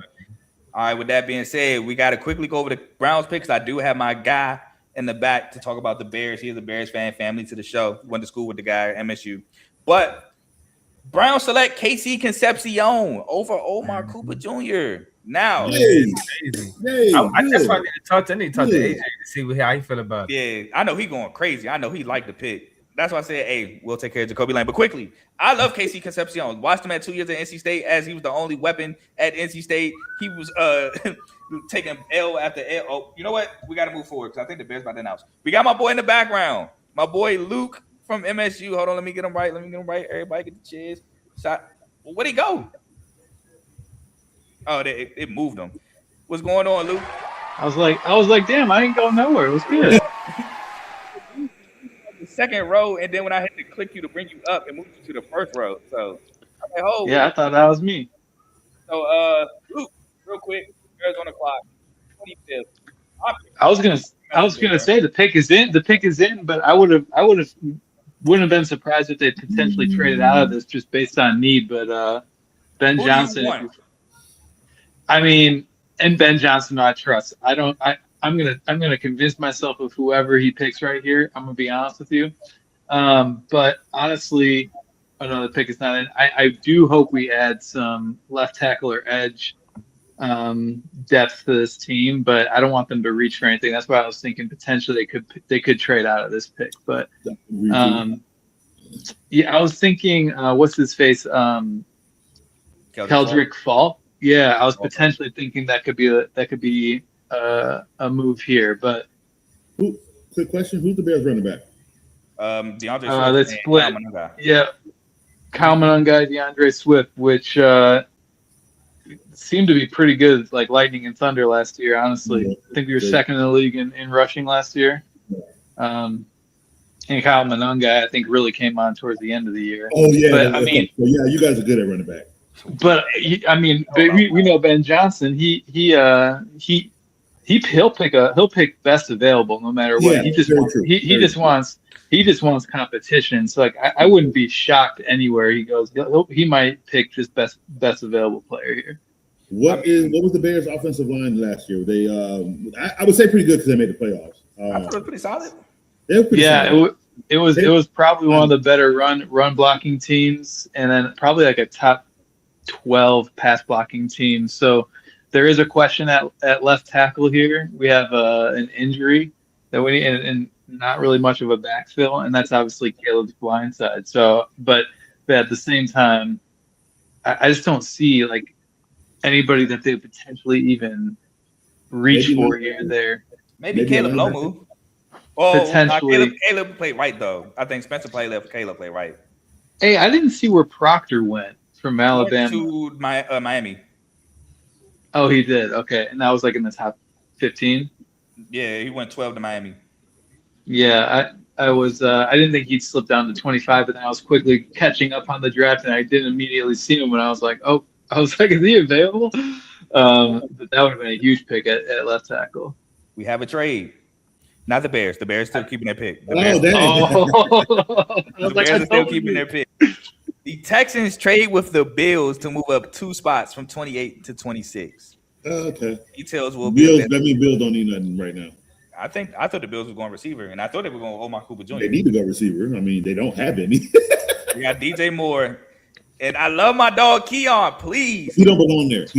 That's the problem. Yeah, leave because I want him to do well, but y'all know. Yeah, me too. I agree with you. Y'all know what organization. Me too. He's just with the wrong team. I'm on FJA. So with that being said, Keon leaving and ball out. So I had the Bears going to Kim Mesidor, like I said. I love Keldrick Falk here. I think this is great value to get Keldrick Falk at 25 to help the edge for sure. I don't know how you feel about your D tackles. I wouldn't mind y'all getting Peter Woods here. I'm not definitely defensive tackle either for the Bears. They could use. I wish we were a little bit more in the mix for that trade with Dexter Lawrence. Honestly, I thought the Bears could have kind of maybe put together a package there. I mean, that would have been because that's I mean, it's D line and kind of like we need the middle. We need the middle of that D line because we were getting ran through last year. Yeah, that's very true, and that's why I said linebacker because I did notice a lot of issues where the Bears had. But I like that linebacker though. Their linebacker got hurt. Edwards, right? Yeah, T.J. Edwards, and we also picked up the dude that we hate, Carl from Michigan. Devin Bush. No, Devin Bush on the Browns. Yeah. Oh yeah, no, it's when we traded. Yeah, we picked him up as a free agent. I ain't gonna lie though, he balled with the Browns. Yeah, will work. Yeah, so let's see what they do here. Yep, I was about to play the sound effect. With the 25th pick in the 2026 NFL Draft, the Chicago Bears select Dylan Thielman, safety out of Oregon. I was gonna say Kevin Byard. Talk to me, Luke. I was gonna say safety would have probably been the second or third position that I thought that we potentially need to fill. That's available. Talk to me. I know we watched a ton of Dylan was in the Big Ten all 3 years. He was at Purdue for 2, Oregon for 1. Yeah, shout out to my white defensive backs. Let's go represent. Hey man, I love the pick here. I think this is great value as well. Kevin Byard left. You get a guy who can make tackles. I think he's rangy. He's a ball hawk. He makes plays. I love the Dylan Thielman pick. I had him up there with Caleb Downs as far as Defensive Player of the Year award. Now he didn't win it. Caleb Downs actually, I think, won it, if I'm not mistaken, and rightfully so. But I think he's a guy who can come in day one and make plays immediately for this Bears defense. Excuse me, who y'all still have what's his face? Al Harris? Yeah, and we picked up Kobe Bryant in the offseason, who's a dog. Exactly. So he could come in and add right back to his defense, who was first in takeaways last season. I know exactly where they're gonna put him. So they said he's a range safety. Yeah, exactly. Yeah, he's like Cooper They're gonna DeJean stick him right there in that nickel defense. They're gonna stick him right there. Hold on, brother. Why you bring up that name? Because that's what he is, man. Why you? No, I know you did that on purpose, bro. No, I'm not. I'm being honest, man. Come on, because I feel like the fact that he's a safety. Yeah, this is Cooper DeJean is a corner. Yeah, this is payback for my Will Anderson stuff. I get it. It's all good. They both have the same skill set. You know what I'm saying? That's what I'm saying. It's a rangy guy in the secondary. You can move him around. Yeah, that's a fresh hat. Especially with this new tight end, but Loveland with Sadiq out there. You know, all these tight ends that's all athletic. Loveland's on the Bears. Huh? Loveland's on the Bears. I'm just saying though in general though, but Tyler Warren that went to the Colts. Yeah, and then you got Brock Bowers on the Raiders. Bowers, yeah. So he's one of them dudes you put on that tight end who it's hard to match up with. You don't know whether to pick a corner or safety. My boy first play, boy, in that gap. Get in that gap, boy. Oh man, look, see, but he's my guy. That's my guy right there. One of those guys whose play recognition is like off the charts. Exactly. Crazy IQ, playmaker, just crazy athleticism. He's a Swiss Army knife. They say this guy's an extension of his defensive coordinator. You know how big he's like Cooper DeJean. I'm not funny. That's like exciting. Hold on. We got another trade, fellas. Shout out producer. The Dolphins and 49ers trade. The Dolphins trade the 30th pick and the 90th pick to the 49ers to move. What we say, up Carl? To the 20. They moving up though. They moving up to 27 with the 49ers. Oh. They moving up. We did say they're gonna trade it away though. Yeah, they moving up. We did say they're gonna trade out. They traded 138th pick to move up to 27. They're going for a Dave, receiver. if you're listening, you got 4 to 5 more picks. I'm gonna text you though. But anyway, I love the pick for you, Luke. This is as you saw my face light up. 4.3 40, 42-inch vertical. As I saw my face light up. That's crazy. They showed us highlights. I talk nonstop about this guy, and you being my guy, I love that he's going to help your football team. Any last words before you sign off? No, Carl, that makes me feel a lot better. Usually, your sign off is usually what I'm looking for. So, I can't wait. Let's go. Super Bowl or bust. Yes, sir. And tell Dukes, tell Pops, tell everybody it was good. Yeah, I will. You got to meet nephew here soon. Yes, sir. I might have to. All right, I'll see you. Thanks. All right, bet. All right, that's my guy Luke, and we got to move on again. Hey, producer, can you give me the full details about this Bills trade, if possible? That's right. The Texans are now picking at 26 with the trade with the Bills. Again, details coming shortly. Now the Texans, they definitely need O-line. Because CJ they need they got a receiver. They got a receiver. CJ Stroud be running for his life. I ain't saying that's the reason why CJ Stroud don't be as good. But it don't help. It's not because he's just not. I think he's just figured out. Don't help. They need O-line. I like Chase Posadas here. Yeah. I like Caleb Lubu here. O-line. This is where you need to go. They do need O-line. And with the 26th pick in the 2026 NFL Draft, the Houston Texans select. Almost hit the wrong. They select. Come on, Roger. Keelan Rutledge, guard, Georgia Tech. Hey, I'm not gonna lie. Earlier in the draft process, I wanted Keelan Rutledge in the 3rd round, but then I started hearing rumors he's going in the 1st, and I was like, they blowing up the spot. But then we get Ione, so now I don't care. But I love Keelan Rutledge. I do. Physical guy, another athlete that could pull. He played with Haynes King, a super athletic quarterback, great run blocker, good pass blocker. I love Keelan Rutledge. I thought he was getting underrated at first, with where they had him going. But I love the pick. I love the pick with Keelan Rutledge. Kev had to step away. Okay, I'll text him in the chat. But before you go, Kev, Coach, I got the full details. So the Bills trade pick 26 and 91 in exchange for pick 28. And the Bills they still don't have a 2nd round pick because pick 69, I believe, is the 3rd round. Yeah, that's the 3rd round. Yeah, and pick 168. So they got an early 3rd, though. Because if you remember, the Bills traded their 2nd round pick to get DJ Moore and a 5th. Oh, that's right. That's right. So they traded. Which is a value. That's a value pick. Yeah, they don't have a 2nd round pick because of that. Bless you, by the way. So they move back. They get a little bit more assets in the draft. Not completely mad at it. You move back 2 spots. You can still get a receiver. They need assets. Bills actually. Dolphins, but the Dolphins jumping the Bills make me believe that the Dolphins are finally going to get them a receiver. That's what I'm thinking too. Yeah, I would think so. I would love to have J-Mo on, but J-Mo don't care. But Coach talked to me about Keelan Rutledge.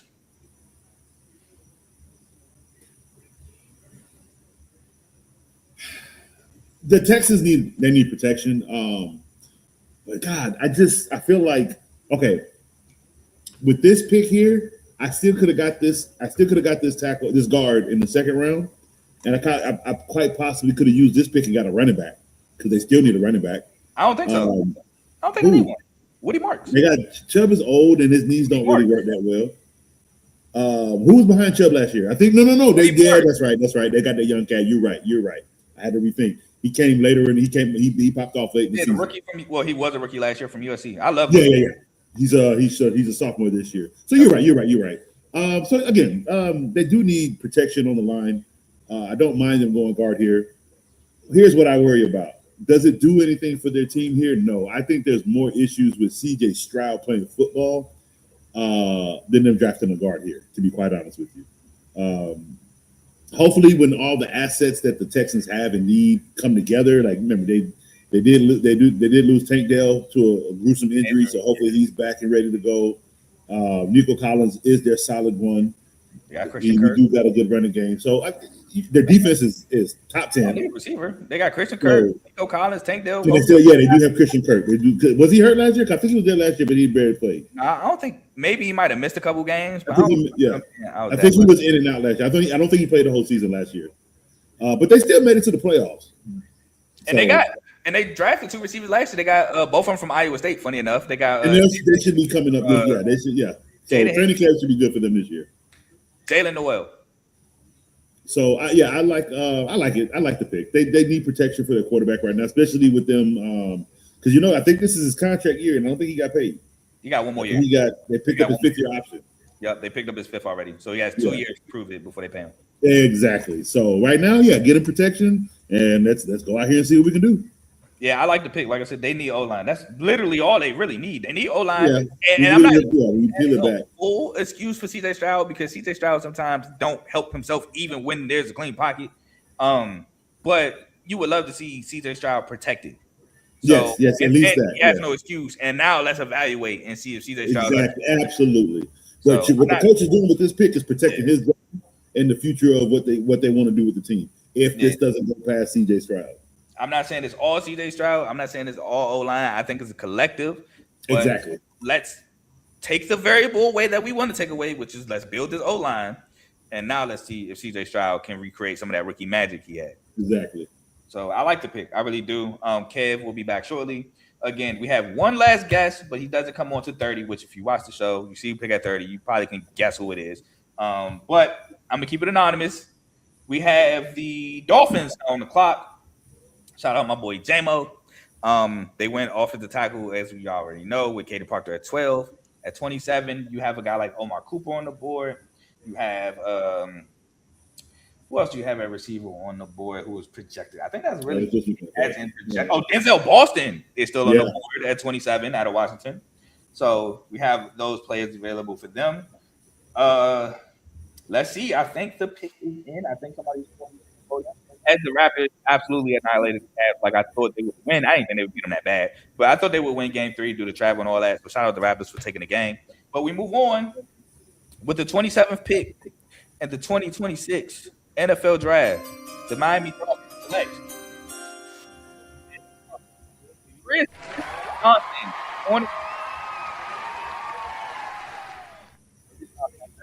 I can just be not real about me. Oh man, but Chris Johnson, I warned people in the chat. Chris Johnson is like that at cornerback out of the San Diego State. Now they say he could do both man zone corner. I think he's a tough man corner, bro. San Diego State had a really good defense at the Mountain West Conference level, and it was really a reason why they were at play for a Mountain West Conference title. Now, due to tiebreakers and stuff like that, they didn't get to go to the Mountain West Conference Championship game, but he's a guy sticky in man coverage. They don't really target him because how well he is in man. He had an absolutely great game against the University of Cal. I believe they shut out the University of Cal 30-0 when they won that game. Chris Johnson, great corner, good ball skills. I can't remember if he had a pick six in that Cal game. Somebody had a pick six in that Cal game. I can't remember if it was him or not. But hold on, Bills trade again? The Bills trade again. They don't need nothing right now. Well, yeah, they don't need nothing right now. Hey, Teddy, if you hear, hop on. The Pats are now on the clock. They just traded up with the Buffalo Bills to get pick 28. Quickly talk to me about the Pats, and we'll see if Teddy jumps on. Not the Pats, about Chris Johnson. Dolphins. Yeah. I like it. I like this pick. They got a good corner. One thing I did love when I was reading on his reports, his footwork, and if you go defensive back, that is one of the most important things you have to have, especially in this division where they pass the ball. You got to be good on your footwork. You got to be disciplined, and that is what they talk about a lot with this kid. So I like the pick. Hey, look, Miami again. What did I say a while ago? They lost 11 defenders 2 years ago, and they haven't addressed it at all. So this is them addressing that, and I like it. I had them getting Chris Johnson. Obviously, I didn't mock any trades. For that reason, though, I had them getting a receiver in the corner, and because they needed one. I mean, they had Jack Jones. They didn't re-sign him. Jack Jones, I think, went to the – dang, I can't remember what Jack Jones went to. I want to say the 49ers, if I'm not mistaken. But you absolutely get you a guy I feel like you can use as a cornerback that will definitely throughout the years. Hold on. Oh, the producer text me. The Buffalo Bills trade the 28th pick, to the New England Patriots. In return, they get the 31st pick and pick 125. And with that being said, the Patriots pick is in. He's on the podium. I don't see Teddy. So with the 28th pick, Coach is for you as well, as I found out, as you talk trash about my Ravens. The New England Patriots in the 26th draft select Caleb Lumu, tackle, Utah. So they get somebody opposite of Will Campbell, which Will Campbell struggled. I thought that y'all would go receiver, but my receiver to y'all was Casey Concepcion. Again, I don't. Oh, there go Teddy. Shout out Teddy. Teddy jumped the gun. Could have waited so I could give you, the proper intro. Not bad. I'm on my phone. You know how it is. Just jumped the gun. Teddy, talk to me about this pick. I don't even know what we did. You didn't hear it. Y'all selected right tackle Caleb Lumu. Good. That's what we need. We need offensive line. Like, Patriots don't get receivers in the first round, so I'm not worried about that. Well, this is last week, and the Eagles selecting a receiver now at 20 lets me believe that they're getting AJ Brown, the Patriots, that is. So and there's that too as well. My mock for receivers cooked, but absolutely. Yeah, no, we definitely needed an offensive lineman, because the way that the playoffs were, it didn't sit well with me. Yeah, not a penetration. Not at all. In the pool, it was So I'm glad we're addressing that. Yeah. What up, Kev? You got my first and my second, yo. Penetrate that same line too. Need that first round pick back in that second, yo. You know what I'm saying? I don't know if he heard you or he might be ignoring you, but either way, I love the pick. I love the pick because Patriots do need O-line. That's exactly what they need. It was a killer all playoffs. Again, it was. I would say Drake May didn't play well as a big Drake May fan. He didn't play well, but the offensive line didn't help. But I'm not blaming the O-line for Drake May's misfortunes. But Will Campbell, I think he'll get better. Maybe the speed of the NFL, the power of the NFL, the whole getting adjusted. Because remember, Will Campbell didn't do well. He had some struggles coming into college, and then once he got a hang of college, that's when he became the unstoppable force in college. So it may be the same thing with the NFL. I wouldn't be surprised about it. I mean, it's the NFL for crying out loud. So maybe he just had to get used to the NFL, and once he gets the hang of it, he'll be the powerhouse like he was in college. Then you get a guy on the opposite side to hopefully lock that down, and you can still go get a guard later in the draft because you definitely need a guard because he did not help Will Campbell at all. Sam Darnold proved all you got to do is keep working hard. I mean, that's a conversation for another day because he went 25 touchdowns, 14 interceptions in that same season. He won a Super Bowl. Fight on, baby. Fight on.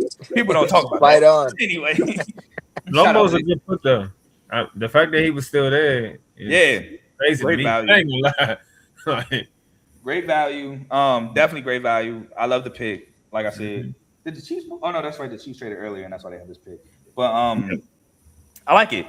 I really do. And with AJ Brown basically being on the horizon, you got to protect Drake May. So you can use them vertically, use them in quick slants, stops, stuff like that, digs, things like that.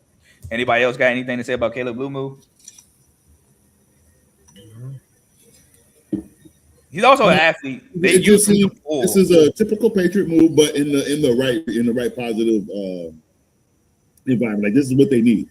They do. They one of the best teams and organizations outside of the Steelers and the Ravens that really know how, and Philly, that really just know how to identify not necessarily holes, but where can we go so we don't fall?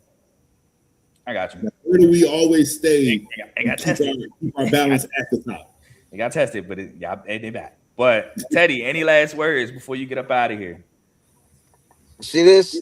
Go Yankees. Did y'all win? Bring the brooms out. Bring the brooms out, baby. Bring the brooms out, baby. Red Sox suck.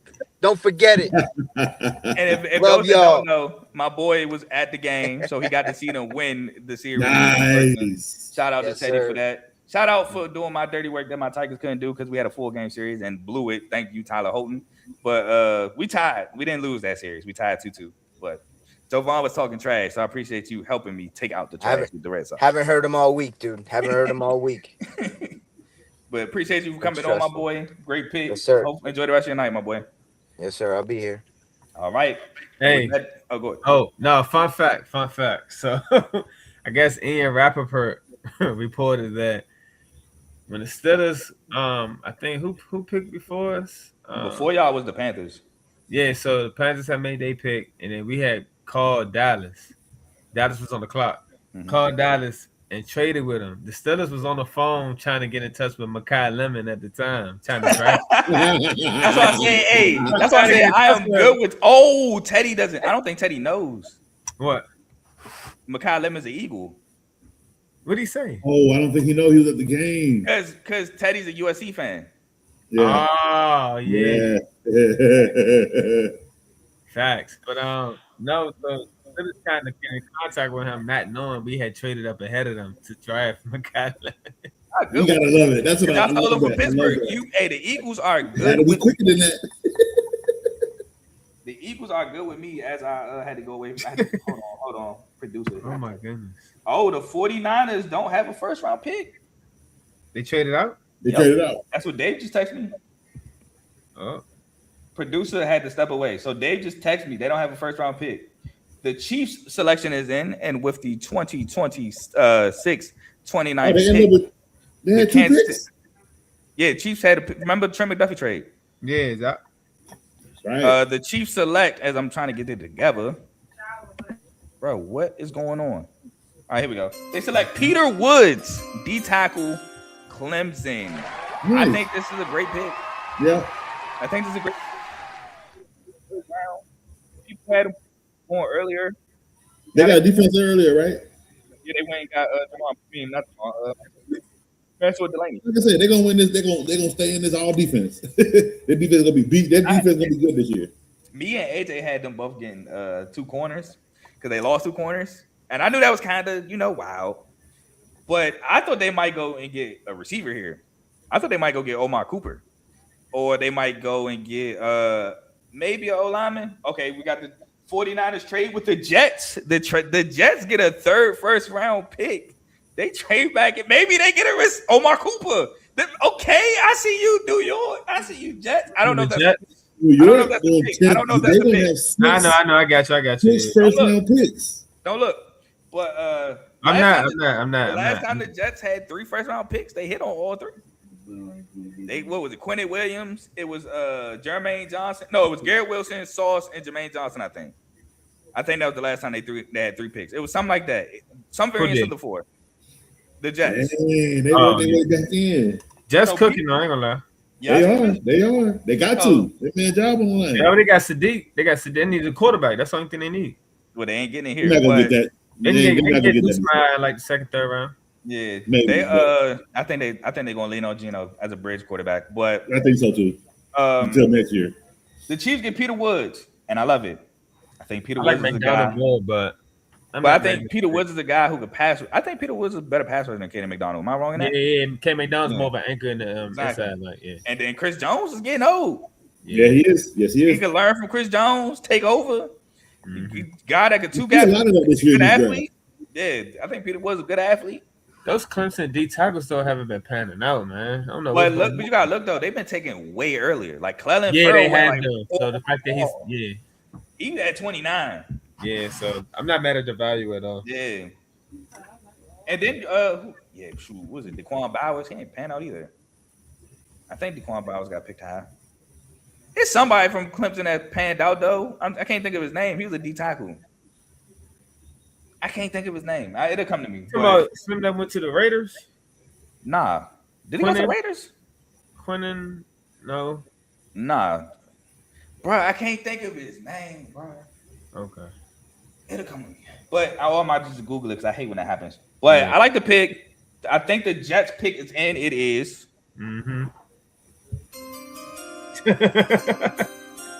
And with the 30th pick in the 2026 NFL draft, the New York Jets select Omar Cooper Jr. I knew that was coming. Omar Cooper Jr. Bro. Indiana. You got Garrett Wilson, Sadiq. They just had to play that last year too, though. Mason Taylor. Yeah. And now Omar Cooper Jr. I like it. I like it. You know, Greg got 1 year left. What Greg got 1 year left? Greg? Oh, Garrett. And extended that. Yeah, this is his 3rd year. If your option. This is 3rd year, I think. I don't know anything about Garrett Wilson's contract. I think this should be his 3rd year. That's still tough though. So if he balls out this year, he'll get paid. They just may get paid regardless. He signed an extension. He signed a 4-year, $130 million extension in 2025. I thought he got paid. My bad. So they signed him in the 2nd year? Yeah. No. Garrett Wilson, I think came out. It gotta be a 3rd year. I think Garrett Wilson came out like 2020 or 2021. You're right. So this is like his 4th or 5th year. You're right. Yeah, Garrett Wilson been in the league for a little minute now. Because Garrett Wilson was there before A-Rod came. Yeah. He came out in 2022. So this is this about to open up so many. I'm about to look. It's either his 4th or his 5th year. Yeah, it's 4th. But I like it. The Jets is cooking now. Because at first I was confused. I was like, you need a receiver and you go tight end. I'm very questionable with what you do. But then you trade back in. You get a bona fide guy. This is his 5th year coming up, coach. Now it makes sense. It makes a ton of sense. It makes a ton of sense now. You get a physical receiver who can get guys up off of him. He can win at the line of scrimmage. He can back shoulder, things like that. Make the contested catches, make spectacular catches. You get a guy that can definitely get some of the attention off Garrett Wilson. And you got a guy that could work the middle and be a vertical threat at tight end at Kenyon Sadiq. So the Jets did a great job in turning around my mindset of what they were doing at the at the draft. I'm trying to. Hey, can anybody find the actual trade details with the 49ers? I had it. They got Bailey too. Yeah. But you got to think, though, another good thing with this is a lot of the cornerbacks didn't come off the board. Jamal McCoy's still there. Kobe like 4 or 5 still there. Davion Terrell still there. Oh, the Titans on the clock. The Bills traded back. Yeah, the Bills traded up. Yeah. Wow. What are they doing? Wow. The Bills just trying to stack assets because they didn't have many. Yeah. They need to, though.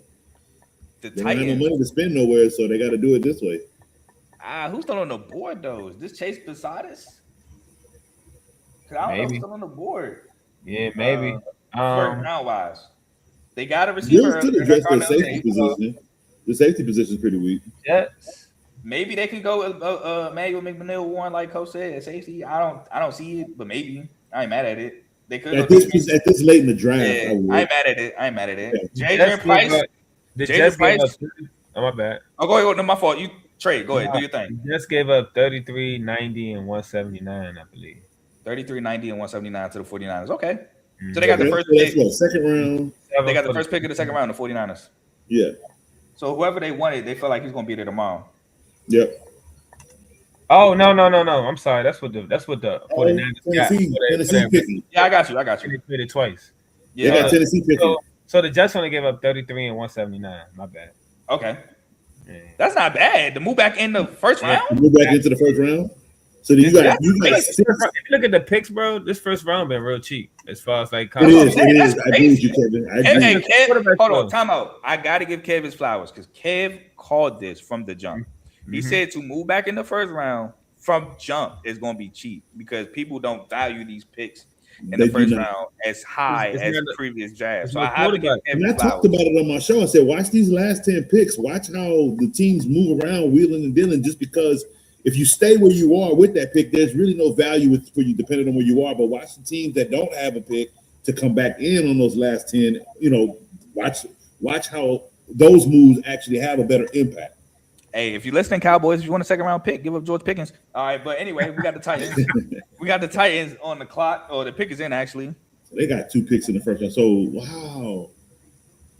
And with the 31st pick in the 2026 NFL Draft, the Tennessee Titans select.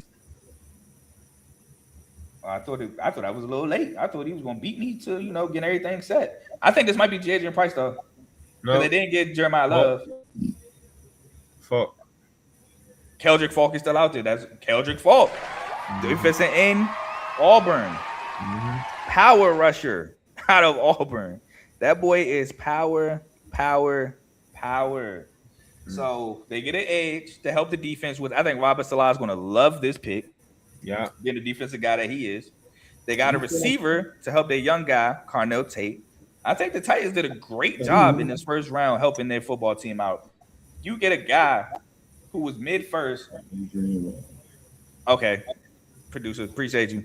You got a guy who was projected to go mid-first round, late in the first.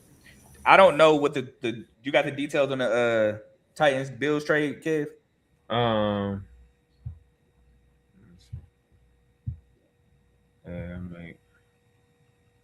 While we wait for that, I'm pretty sure they didn't give up much with the Jets trading back in just for basically swapping with the 49ers. The Titans gave up 35, 66, and 101. The Bills them 31, 69, and 165. So the Bills got like 3 rounds in the third, and then they moved. Do the Bills got 2 in the second now? No, the Bills moved up 3 spots. They had to move back. Huh? The Bills had to move back.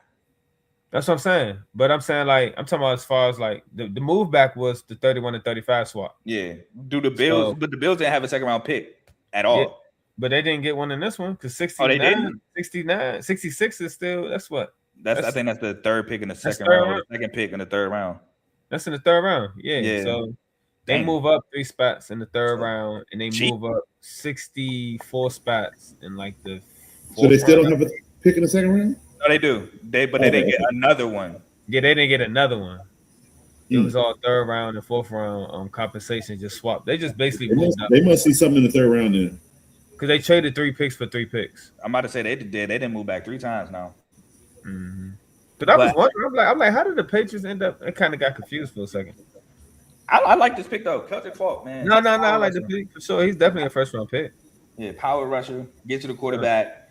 I think some people question his motor. I think he's perfectly fine, but some people may question it. I love the pick, man. Late value pick. He gets his name called in the first round, and I think Robert Salah is going to have a great time using him as an edge rusher. Anybody else want to add to that? Tennessee definitely needed some defense, so I do like it. It's a new team. The coach has a direction, so for now, this is just kind of where you trust the process. None of the moves he's made so far have been bad moves. They've all been to help and elevate not just his quarterback, but the team itself. Get the organization back on track. So right now, it's just one of those things. It's like they didn't pick out their element. They went for what they needed. That's it's not a desperation move or anything like that. But I like the pick. Kev, anything? Kev, anything to add? You still there? Yeah, I'm right here. Anything to add to that? Celtic Falk and the Titans. Yeah. No. All right. And with that being said, we have one last pick tonight. We are ending around 11 o'clock. Love that. Which sucks, though, because the Nuggets and Timberwolves was a blowout last time I checked. It's still a blowout. The Nuggets are down 20-22. Yeah, no Aaron Gordon tonight for the Nuggets. So that kind of sucks. But this series going to 7. Yeah. But Seahawks are on the clock. If you paid attention to our mock drafts, I have everybody's pick right here. So I had the Seahawks taking J.J. Price. Kev had them taking Avion Terrell, who's still on the board, and AJ had them taking T.J. Parker, who's still on the board. Not mad at any of those picks, to be honest with you. Mike McDonald, defensive head coach, wouldn't be mad if he goes defensive side of the ball. But they did lose Kobe Bryant, who went to the Bears, as Luke said earlier.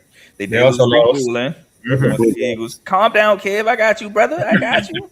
Rick Woolen did go to the Eagles, so they lost some pieces there, and they got some top-tier cornerbacks still available. Jamal McCoy is still on the board, so I could definitely see them taking that risk with Jamal McCoy. I know we will. Second round, third round. Hey, brother. I would like taking injured guys. Don't put that in the air. Don't put that in the air. I'm just saying that's what he do though. Landon Dickinson had major injury concerns. I mean, Cooper DeJean came off of ACL. Y'all got him in the second round. Exactly. He like taking that swing on guys that should have been top in them teams. So definitely, no funny. I might come back tomorrow and do a show myself tomorrow. No funny. That'll be a good round. I ain't gonna be able to do it tomorrow. The second round be a good round. That's sacrifice. They don't start really dragging to that 5th round. I had fun. That's why. And if it's moving like this, I might come back. Exactly. This is like the fastest draft we've ever had. I ain't gonna lie. This is the fastest. Normally they take forever. You know why? Because before they used to give everybody on the panel some time to talk about what they ain't gonna play. I think the AI split it up. Could be that too. Could be that too. But I will say this before the pick is in, because the pick is in. I think they're announcing it. First of all, appreciate Kev, appreciate Coach for coming in. Giving me their time to talk about the draft. Definitely want to give them a shout out for that. Secondly, I want to shout out the guests that came on, from Tomo to Cardo. Worm, you could have came on. You didn't say nothing. I wasn't sure if you could, but you definitely could have. But appreciate you to being in them comments. Teddy came on. Shout out to Trent. Shout out to Luke. Shout out Chris. Shout out Ace. Am I missing anybody? That's 7 people. I don't know if I'm missing anybody. Shout out Griffey for sure. Mm-hmm. Shout out Griffey. He definitely came on. I don't think we had nobody in the first top 10, did we? No. Oh, Mark. Mark came on at 7. So appreciate all the guests that came on. Appreciate y'all in the comments. Please like, comment, share, subscribe to all 3 channels. To Carl Talking College, which is my channel. Football with Coach Coombs, which is Coach Coombs' channel. And the R2L channel, which is all of us, the whole network. We definitely appreciate that. And with that being said, with the 32nd pick in the 2026 NFL draft. The Seattle Seahawks, the Super Bowl champs, reigning Super Bowl champs, select. Yep. An announcement. Select. Yep. Offensive lineman. Yep. Let's go. Seahawks selected Jadrian Price. I'm sorry, kid. I'm sorry, AJ. I'm literally the only one that gets clipped up. For real? Yes, I wrote all y'all picks down. For majority of my picks are absolutely incorrect. I only got 2 right. I got Chris Johnson to the Dolphins, and I got Jadrian Price to the Seahawks. Yeah. Those are like outside of like the first 2, which I was the only one. I got Mendoza and Bailey. Nothing else was right. Oh, we all got Mansour Delaney. I can clip us all up for Mansour Delaney. I knew they were going to do that here, and I didn't want them to do that here. I love it. The 32nd running back don't never do nothing. What do you mean? Jadrian Price is a dog. Jadrian Price is a dog, and it's not allowed to tread on them tires. That boy is just as fast. He has special team ability. He if you remember the USC Notre Dame game, he took a kick to the crib right after USC scored to cut it to 3. No, Summer's a monster. He's one of 2 of my favorite players in the draft. Jadrian Price is very underrated in my opinion. That's why I like to pick. And you lose Kenneth Walker. You lose Kenneth Walker. He went to the Chiefs. Yeah, I understand that. And you had to address running back. I just knew they were going to do it here, and I'm just wondering if they could have got that same guy somewhere in the second round. I mean, possibly, but you don't want him. You don't want him in the second round because people are going to be bidding for him. Yeah, you're right, and that's very true. That's very true. You're trying to fight off all the bids right now. Too, though, so. Yeah, that and you the last pick in the second round, so you got to go through everybody again to get him. Well, I figured they would maybe traded out for a high pick in the second round. Maybe, but who? But yeah, who's to say they get? Yeah, you're right. You're right. If somebody wanted to get something else, somebody else. They probably did try to trade it, but nobody wanted to trade it. You're right. That's true. I mean, maybe if somebody wanted Denzel Boston, maybe if somebody wanted Avion Terrell, maybe if somebody, I don't even know who else is left. All the old tackles. Chris Bell injury concerns. Chris Bell come off of ACL. Yeah, he my favorite player in the draft. That's my sleeper. Chris Bell. Mm-hmm. I like Chris Bell. You know who mine is. AJ stabbed me in the back for it. My Jacoby Lane. Yep. If you listen to AJ, I said that to AJ in his DM. So I'm not saying this behind his back. I laughed and I was like, bro, I felt betrayed, bro. Why you do me like that? But you don't even gotta worry about it. You got Mekhi Lemon, so we good. But again, man, I appreciate everybody who tuned in, who stopped by, who left a comment. Second round is tomorrow. What time is the second round? It's tomorrow. Second round tomorrow at 7, right? I think the same time about 7, maybe an hour earlier. And I think day 2 is second and third round, and then day 3 is 4th through 7th. I'm gonna just look it up while we here. But Coach Kev, any last words? Oh, actually, it's 7:00 Eastern time. Yep. Okay. In the second, third round tomorrow. So, any last words though before we sign off? Yes. Go ahead, Coach. Yeah, Cardinals. I hope you got a backup plan because I did not like your first pick. That was a wasted third pick. Like you got 12 running backs already, and you just said let's just keep piling them on. Like for what? Like the disrespect to Trey Benson needs to stop. Like right now. Like I'm sick of it. You needed a quarterback for 12 years. You never addressed that, but you want to address the fact that you got 5 running backs. Like I don't understand. I really don't. Kev. Yo, Teddy is reacting to Mekhi Lemon being the Eagle. I knew he didn't hear me because he ain't say nothing. I knew he didn't hear me. He is pissed. I knew he would be. That's why when he said nothing and when I said it and he ain't react, I'm like, he must not hear me. He ain't hear me either, I guess. But I said don't pick up the phone and have a call. But yeah, shout out to you, man. Doing the drive is always a fun process. Just evaluating all these players, these life-changing moments, but also just getting a preview of what we think may happen and then actually see it coming to fruition. And now we get to see how these players are going to actually fit into their roles and with their new teams. We got a lot of new information today. AJ Brown, we know you're gone. Are you going to the Patriots? You never know. We thought Mekhi Lemon was going to the Rams. They might be in for AJ Simpson. Which I know that'd be crazy for us to trade AJ to the Rams because they're the ops, but you never know. Patriots may not be the only suitor, but yeah, great show, man. Mekhi Lemon, did not expect that pick at all. Like I'm still trying to process. Like, okay, I see where our offense is going, but this is like the fourth. This is the fourth receiver we picked up in this offseason. Yeah. So I kind of see what we're doing. We're kind of basically taking on that Green Bay approach, like bunch of guys and let Jalen Hurts, like I said before, we made it all on you, bro. You got to spray. Now it's gonna be spraying the ball around. You ain't got to worry about the AJ crying for the ball. Smitty, you gonna get your touches. You know, Smitty. He's gonna get his. Smitty just gonna lace up and play. Smitty ain't worried about all that. He's just trying to win. His numbers gonna come regardless. Yep. So I'm liking this new approach. I'm loving the fact that I'm gonna be able to defend Hurts and make a lot of people look crazy at the end of the day. So the Chris's of the world, I look forward to trolling you all year. Third place looking real good. The Vikings, I don't know what they were thinking. I don't get that one either. They let that's another one, go to the Bears. Like everyone, like you could technically say probably a 90-85% like consensus was then going to the Vikings. Like that's probably was one of the highest percentage ties to a team, man. You went and took a guy that no one had on the board. Like he probably was like a top. I don't even think he was a second round. I was about to say I don't even know if he was second round, to be honest. Like you gonna do stuff like that. Like you get and then you gonna make a move like Kevin O'Connell's not getting fired. He should be. Huh? Kevin O'Connell's not getting fired. No, not him. He didn't make the pick. This is GM. Yeah, this is the GM. They got a new GM too. Yeah, this is GM job. They got a new one.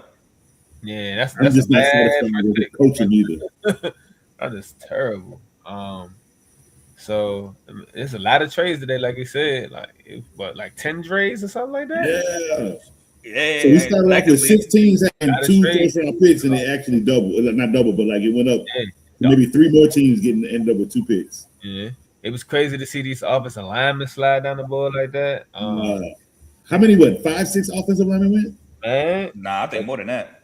Really? They slid down. Most of those linemen were projected to go in like the top 15. Oh, they were in the minute. Yeah. That's very. You had like 3 go in the top 10. You had I didn't think that was gonna happen. Malga, Miami. I felt like more defensive players would have won. No guy. Which happened. Yeah, you had Malga go. You had Malga go to the Giants. Yeah. You had the Browns take Spencer Fanu. Yeah. No, you had 2 because I think the Browns. Yeah, the Browns took up to 9. But I was saying top 10. There was 2 that went top 10. 2 went top 10. Then Caden Proctor. Oh yeah, because didn't Washington grab a offensive lineman? No, they went Sonny Styles. Yeah, that's right. Dolphins went O-lineman. They got Caden Proctor. That's right. Then we went Vega on there at 14. I was low key mad when y'all did that because they were saying the Eagles were trying to move up to 15. I told you, brother, who was getting. I mean, but I got that pick right. Matter of fact. Yeah, remember? You did. That's what I'm saying. I don't know what you mad for. No, I'm just mad because they were saying we were trying to trade up to 15, 16. It was good, Daniel. I don't know what you mad for, brother. I thought we knew what was coming. Especially Jordan Tyson was off that board. In the draft though. So, but shout out to my whole division. I feel like everybody got better today. Everybody made solid moves. The NFC East did a good draft. NFC East is trying to get back to being like one of the top divisions. Shout out to your division. You know what I'm saying? We fleeced the Steelers. Appreciate you, my brother. I appreciate you, my brother. He was on the phone with the Steelers and his phone kept going off. He literally was on the phone with them, bro. I definitely appreciate that. No happiness for Pittsburgh. Love it. Yeah, man. It's a good drive. I'm definitely going to be locked in on the second round, though. Man, I can't wait. 7 o'clock. Second, third round is, I think, the money rounds for sure. Miami got like 5 picks in the third round. Yeah, they definitely do. Who do? I love it. Miami got 4 picks in the third round. Yeah, they got like 4 or 5 picks in the third round. We got 2. I think one of them already getting traded to the Vikings for Bernard, but we'll see about that. Jeremy Bernard, you gonna have a spot on your team? Dang, Kev. Yeah, maybe, I guess. He not known for playing with Michigan State, by the way. Like, to be honest, I forgot he played for Michigan State. He's known for playing at Washington and then went to Bama, but once a Spartan, always a Spartan. I feel you. I'm about to get out of here, fellas, man. Yes, sir. And my last words before we end the show, again, appreciate everybody for tuning in. We had a good number of people in all show. Again, appreciate y'all giving us y'all time. Again, appreciate my co-hosts today, Kev and Coach Coombs, for giving me their time. Please like, comment, share, subscribe to all the channels on the network. It definitely helps a ton. I may come back for the second, third round, may not. Depends how I'm feeling. The Pistons don't play tomorrow, so I ain't got to worry about playing basketball myself. But I might be here, might not. I might fire up the stream just because. Who knows? Then I appreciate all our guests we had. Appreciate Joe for producing for sure. Definitely appreciate all of that. But with that being said, that is the end of our 4th annual R2L first round draft show. Come back for our 5th annual next year. Yes, sir. Maybe more guests, may not. This bad probably can't do more guests because that joint was moving. Yeah. With that being said, we're gone. Peace.